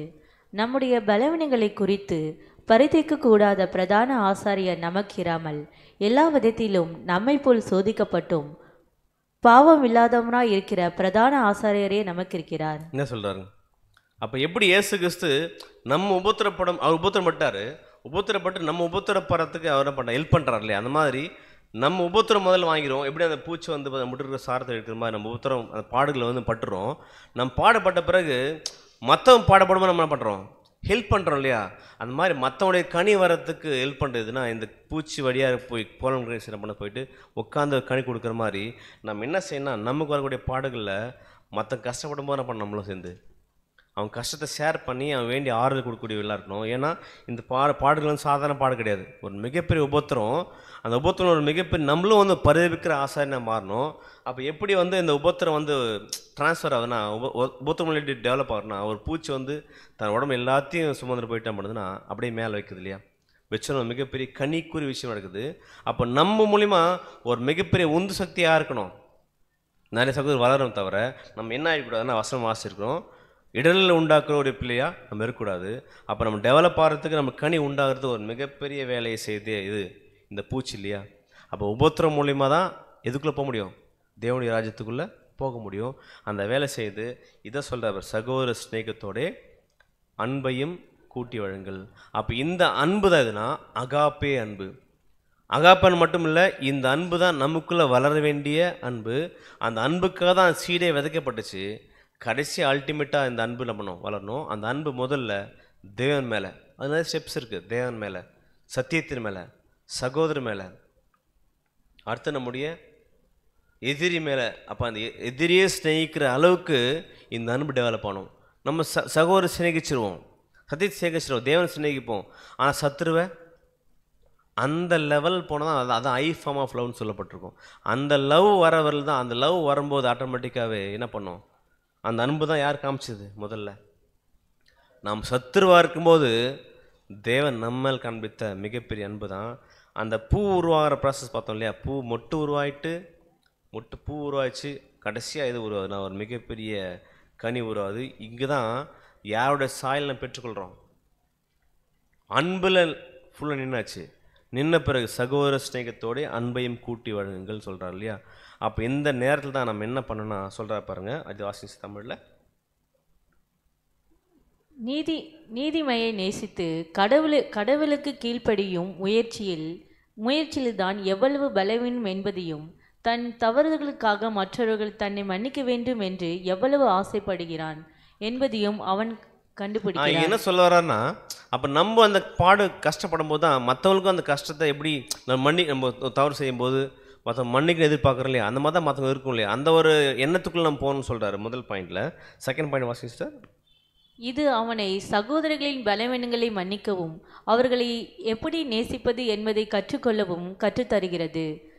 சகோதரத்துவ அன்பு அவர்களுடன் பொறுமைக்காகவும் அன்பாகவும் அன்புடன் நடந்து கொள்வதன் மூலம் தானும் அவர்களும் எவ்வளவு நன்மை செய்ய முடியும் என்பதை அவர் கண்டுபிடிக்கிறார். என்பதை செய்ய தன் நியாயமாக தனது உரிமைகள் என்று அழைக்கக்கூடியதை தியாகம் செய்ய வேண்டியிருக்கும் என்றாலும் எல்லாரும் தியாகம் செஞ்சுட்டு சகோதரக்காக தியாகம் செஞ்சு சகோதரக்காக வாழணுன்ற விஷயத்த அதில் பார்க்குறோம் சொல்கிறாரு. அடுத்த வருஷம் வாசிங்க.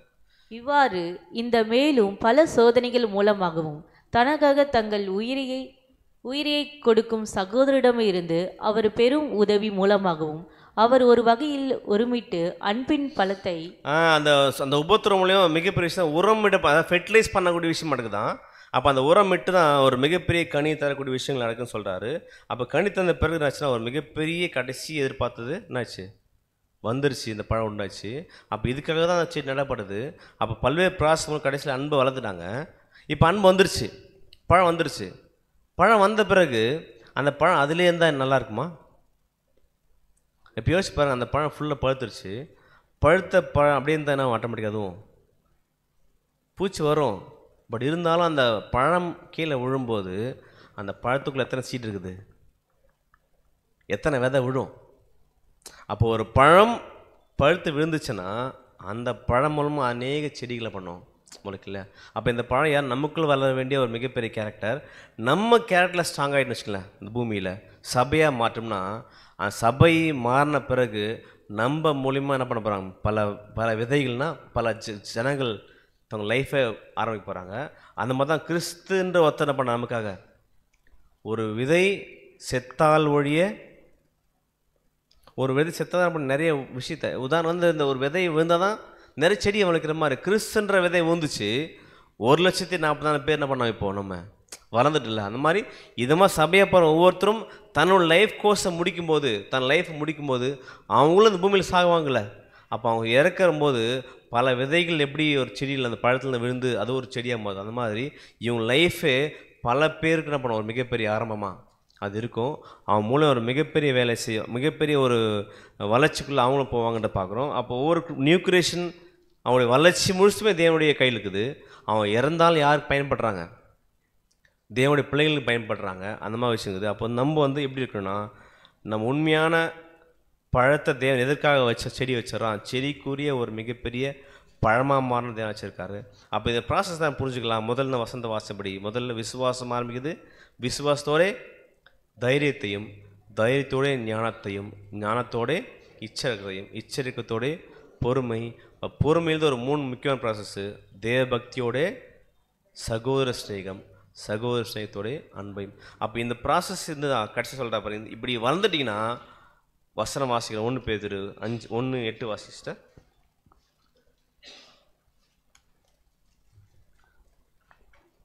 ஆதார வசனம் வாசிங்களா? 1 அவரை நீங்கள் காணாமல் இருந்தும் 2 பேதுரு சிஸ்டர், 2 பேதுரு 5 வாசி சிஸ்டர். 2 பேதுரு என்ன எத்தனாவது 1ஆம் அதிகாரம் 5 வாசி சிஸ்டர். 1 பேதுரு 1ஆம் அதிகாரம் 5 2 பேதுரு 1ஆம் அதிகாரம் வசனங்கள் 5 முதல். இப்படி இருக்க நீங்கள் அதிக ஜாக்கிரதை உள்ளவர்களாய் உங்கள் விசுவாசத்தோட தைரியத்தையும், தைரியத்தோட ஞானத்தையும், ஞானத்தோட இச்சை அடக்கத்தையும், இச்சை அடக்கத்தோட பொறுமையும், பொறுமையோட தெய்வ பக்தியும், தெய்வ பக்தியோட சகோதர சிநேகிதத்தையும், சகோதர சிநேகத்தோட அன்பையும் கூட்டி வழங்குங்கள். இவைகள் உங்களுக்கு உண்டாயிருந்து பெருகினால் உங்களை நம்முடைய கர்த்தராகிய இயேசு கிறிஸ்துவை அறிகிற அறிவிலே வீணரும் கனியற்றவருமாய் இருக்க வேண்டாம். இந்த குணத்தை டெவலப் பண்ணு வச்சுக்கலாம். டெவலப் கண்டிப்பாக நம்ம கோர்ஸ் முடியும் போது யோசிப்பாரு. அந்த பழம் கூட எடுத்தோடனே பழம் வந்துடுமா? அந்த அந்த சின்ன ஒரு உயிர் கரு உருவாயிட்டு அந்த கரு பார்த்தா முதல்ல சின்ன காயை வரும். அது டேஸ்ட்டாக இருக்குமா? இன்னும் கொஞ்சம் பெருசாகும். அது டேஸ்ட்டாக இருக்குமா? எதை டேஸ்ட்டாக இருக்கும்? அந்த அன்பிலே பல வகை இருக்குது. நம்ம பார்த்தோமா தான் முதல் தேவன் மேலே இருக்கிற அன்பு, அப்புறம் சத்தியத்து மேலே இருக்கிற அன்பு. இந்த அன்பு டெவலப் ஆகிட்டு கடைசியாக வர ஃபுட்ஸ் தான் ரொம்ப டேஸ்ட்ஃபுல்லாக, ரொம்ப வந்து பார்த்தோன்னா பார்க்கவே நல்லாயிருக்கும் இல்லையா? அந்த மாதிரி நம்ம அன்பில் கூட பல வளர்ச்சி இருக்குது. நம்ம அன்பை காட்டும்போது கூட பார்த்தா தேவன் அந்த வளர்ச்சி விரும்புகிறார். அந்த சின்ன காய வரும்போது விழுந்துட்டாலும் எந்த யூஸ் இல்லை. அந்த அன்பில் கூட பல வகை டெவலப் ஆகும்போது கடைசியாக ஒரு மிகப்பெரிய ஃப்ரூட்டாக இருக்கும்போது தான் எல்லாம் பார்த்து பறிக்கணுன்ற சாப்பிடணுன்ற எண்ணம் வர மாதிரி அது டேஸ்ட்ஃபுல்லாக இருக்க மாதிரி. அப்போ ஒவ்வொன்றும் தேவனுடைய வளர்ச்சியில் ஒவ்வொரு ஸ்டெப் பை ஸ்டெப்பும். இப்போ வேறு வந்தோடனே அப்படி ஸ்டெம் வர்றதில்ல, உடனடியாக வந்துடுதா? அது ஒரு ஸ்டேஜ் இருக்குது. அப்போ வேறு வந்து யோசிப்பார், 2 வளர்ச்சி அடையணும் டெய்லியுமே. ஒன்று கீழ் நோக்கி வளரணும், இன்னொன்று மேல் நோக்கி வரணும். எப்படி வந்து மேலே கிளைகள் வர மாதிரி வேர்லும் கிளைகள் இருக்கும் பார்த்துருப்போம்ல. அப்போ கீழேயும் ஸ்ட்ராங்காக போகணும், ஆழம் போயிட்டே இருக்கணும். ஆழம் போகிற விஷயமும் நடக்கணும். வேறுனா அது விசுவாசத்தில் போக போக போக எப்படி போகணும், ரொம்ப ஆழம் போயிட்டு எப்படி வேர் வந்து தண்ணி தேடியே போகும் பார்த்தீங்களா? அது மாதிரி நம்ம லைஃப் வந்து ட்ரூத் தேடி, எங்கே ட்ரூத் ஆழமான சத்தியத்தை தேடி ஆழமான விஷயங்கள் தேடியே நான் போயிட்டே இருக்கணும் பக்கம். இன்னொரு பக்கம் ட்ரூத்து எடுத்துக்கிற ஏற்ற மாதிரி நம்ம வளர்ச்சி மேல் நோக்கி வளரும். அப்போ 2 வளர்ச்சி ஏதாவது ஒரு வளர்ச்சி கம்மியாக இருக்குன்னு வச்சுக்கலாம். மேலே வளரல, பட் வேர் மட்டும் ஃபுல்லாக இருக்குது. விசுவாசமாக வச்சுருக்கோம், நிறைய வச்சுருக்கிறோம். பட் வளர்ச்சி இல்லைன்னா அது பார்க்க செடி எப்படி இருக்கும்? நல்லா இருக்குமா?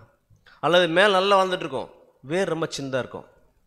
ஈஸியாக என்ன பண்ணலாம், அது காற்று அடித்தாலே ஈஸியாக வந்துடும் இல்லைங்களா? அப்போ 2 விதத்தில் வளரணும். ஒன்று வந்து கீழ் நோக்கி கிறிஸ்துக்குள்ள நல்லா வேர் விட்டு வேர் கொண்டவர்களா கிறிஸ்துக்குள் வேண்டு கொண்ட ஃபுல்லாக வரணும், மேலே வரணும். வளரும் போது தான் பார்க்க இருக்கும். அதே போல் நாலேஜ் கூட பார்த்துங்க. ஒரு மரத்தில் ஒன் சைடு மட்டுமே வளர்ந்தவன் நல்லா இருக்குமா? ஒரு மரம் இருக்குது, ஒரு பக்கம் மட்டும் நல்லா வளர்ந்துட்டே போகுது, ஒரு பக்கம் லெஃப்ட் சைடு வளரவே இல்லை. பார்க்க எப்படி இருக்கு மரம்? அழகாக தெரியுமா? அப்போ ட்ரூத்துக்குள்ள வரும்போது பல்வேறு விதமான ட்ரூத் இருக்குது பைபிளில். எல்லாத்தையும் நல்லா அந்த கிளைகளமாக இருக்கிற ட்ரூத் நல்லா கற்றுட்டு நல்லா பிரம்மாண்டமான ஒரு விஷயத்தை பார்த்தும்போது பார்க்க அழகாக இருக்கிற மாதிரி ஒரு பக்கம் ஒரே வரி. உதாரணத்துக்கு நான் வந்து நேரில் போகிற மட்டும் தான் படிப்பேன் அப்படின்னா என்ன பண்ணாது? ப்ராஃபஸி பார்க்க போக மாட்டேன் அப்படின்னு போகணும். எல்லா நாலேஜும் தேவன் கொடுத்துட்டு நாலேஜ் வளர்த்துக்கணும். அப்படியே வளரும் போது தான் பார்க்க ட்ரீஸ் அதை பார்க்க அழகாக இருக்கிற மாதிரி நம்முடைய ட்ரூத்துக்குள்ளே நம்முடைய நாலேஜ் டெவலப் ஆகிட்டு கேரக்டர் டெவலப்மெண்ட் அப்படி தான் இருக்கும். அப்படியே வளர வளர வளர ஒரு கட்டத்தில் ஒரு மிகப்பெரிய கனி எதிர்பார்த்து எதுக்க வச்சா அதான் கனியை கொடுக்குற பிள்ளையாக இருக்கட்டும். அப்போ அந்த பர்பஸ்க்காக தான் யார் வளர்க்குறார்? ஒரு தோட்டக்காரர் அந்த பர்பஸ்க்காக தான் வளர்க்குறாரு. கனி வரணும். கனி வர செடி வச்சு அவர் என்ன பண்ண போகிறாரு? அப்போ அந்த பர்பஸை நிறைவேற்றினா இதில் யாருடைய பங்கு? பெரிய பங்காக இருக்குது. தேவனுடைய பங்கு ஒரு பங்கு இருந்தால் கூட நம்முடைய பங்கும் இருக்குது. நம்ம அவன் கொடுக்குற தண்ணியை, அவன் கொடுக்குற அந்த ஒரு சாரை, அந்த கொடுக்குற எல்லா விதமான ஃபெர்டிலைசரை யூஸ் பண்ணி நம்ம என்ன செய்யணும்? ஃபுல்லாக சாரம் ஏற்றிட்டு போனால் கண்டிப்பாக ஒரு கட்டத்தில் அவன் எதற்காக வச்ச ஒரு செடியை, அந்த செடிக்கு ஒரு பர்பஸை, கனியை நம்ம கொடுப்போம். அப்படி கனி கொடுத்தா சொல்கிற வசனத்தில் வாசிச்சிருக்கேன், ஆதர வாசனம் சங்கீதம் 1:3 அவன் நீர்க்காக வருமானப்பட்ட மரத்தை போல மரத்துக்கு ஒப்ப சொல்கிறார் இல்லையா? வசனம் வாசிச்சிட்டார். 1:3 வாசிச்சிட்டார். சங்கீதம் 1:3 அவன் நீர்க்கால்களின் ஓரமாக நடப்பட்டு தன் காலத்தில் தன் கனியை தந்து இலை உதிராயிருக்க மரத்தை போல் இருப்பான். அவன் செய்வதெல்லாம் வாய்க்கும். என்ன சொல்றாரு? அவன் செய்வதெல்லாம் வாய்க்கும். எப்போ வாய்க்கும்? நம்ம இந்த மாதிரி கேரக்டர் காமிக்கும் போது. இப்போ பார்த்தோம் ஸ்டெப் பை ஸ்டெப்பு எல்லாத்தையும் பர்ஃபெக்டாக காமிச்சு போகும்போது நம்ம செய்கிற ஒவ்வொரு விஷயம் என்ன பண்ண தேவன் வந்து அங்கீகாரப்படவா பண்ண மாட்டாரா? நம்ம செய்கிற விஷயங்கள் எதுவும் இருந்தாலும் நம்ம ஒரு விஷயத்த செய்கிறோம் தேவனுக்குள்ளனா அந்த இப்படிப்பட்ட வாழ்க்கையை வாழ்ந்து போகும்போது தேவன் என்ன பண்ண பிரியப்படுவார். எது செய்யறதுக்கு? அவன் செய்தெல்லாம் வாய்க்கும். அப்போ தேவனுடைய பிள்ளை இது மாதிரி வாழ்ந்துட்டு ஒரு விஷயத்தை செய்யும்போது தேவன் அந்த விஷயத்துக்கான ஒரு பலனை கொடுக்கறதுக்கு தேவன் என்ன பண்ணார்? வெயிட் பண்ணுவார். அப்போ நம்ம இந்த மரமாக மாறினா நம்ம என்ன செய்யணும்? எப்பவுமே அந்த நீர்க்கால் ஓரமாக எப்படி இருக்கணும்? நீர்க்கால்கள் ஓரமாக இல்லைன்னா நம்ம என்ன ஆகிடும்? ஆட்டோமேட்டிக்காகவே உடனே பட்டு போயிடும் இல்லையா? பட்டு போது ஒரு பக்கம் இருந்தால் கூட சாரம் உள்ளே போகாது, தண்டு சரியாக வளராது, அப்புறம் இலைகள் சரியாக இருக்காது. அப்புறம் கனியை மெயினாக எதுக்காக கனி நல்லா வருமா? சுருங்கி போயிட்டு காஞ்சி போயிட்டு ரொம்ப பழுத்து நல்லா டேஸ்ட்ஃபுல்லாக. அப்போது எப்போ டேஸ்ட்ஃபுல்லாகனா எப்போ அந்த சாரத்தை நல்லா ப்ராப்பராக எடுக்கிறோமோ, ப்ராப்பர் ட்ரூத் எடுக்கிறோமோ, நல்லா வந்து விசுவாசத்தை காமிக்கிறோம், தைரியம் காமிக்கிறோம், அப்புறம் இச்சரகத்தை காமிக்கிறோமோ, பொறுமையை காமிக்கிறோம், பொறுமை தேவபக்தியை காமிச்சிட்டு சகோதர ஸ்நேகத்தை காமிச்சிட்டு அன்பை எப்போ வளர்க்குறோமோ அப்போ தான் அந்த மரத்தை பார்க்கும். ஃபுல் செடியில் பழமே இருந்தால் எப்படி இருக்குது பார்க்குறதுக்கு? அந்த மாதிரி ஒரு நிலைமை போகிறதுக்கு யார் கையில் இருக்குதுன்னா தேவனுடைய கையில் இருந்தாலும் கூட அவர் வந்து அவருடைய பார்ட் செஞ்சிருவார். நம் பார்ட் மிகப்பெரிய விலகுது. அப்போ நம்ம இப்படிப்பட்ட ஒரு மரமாய் மாற தேவன் தாமே கிருபை செய்வராக, தேவன் தாமே எடுத்துவாராக. ஆமீன்.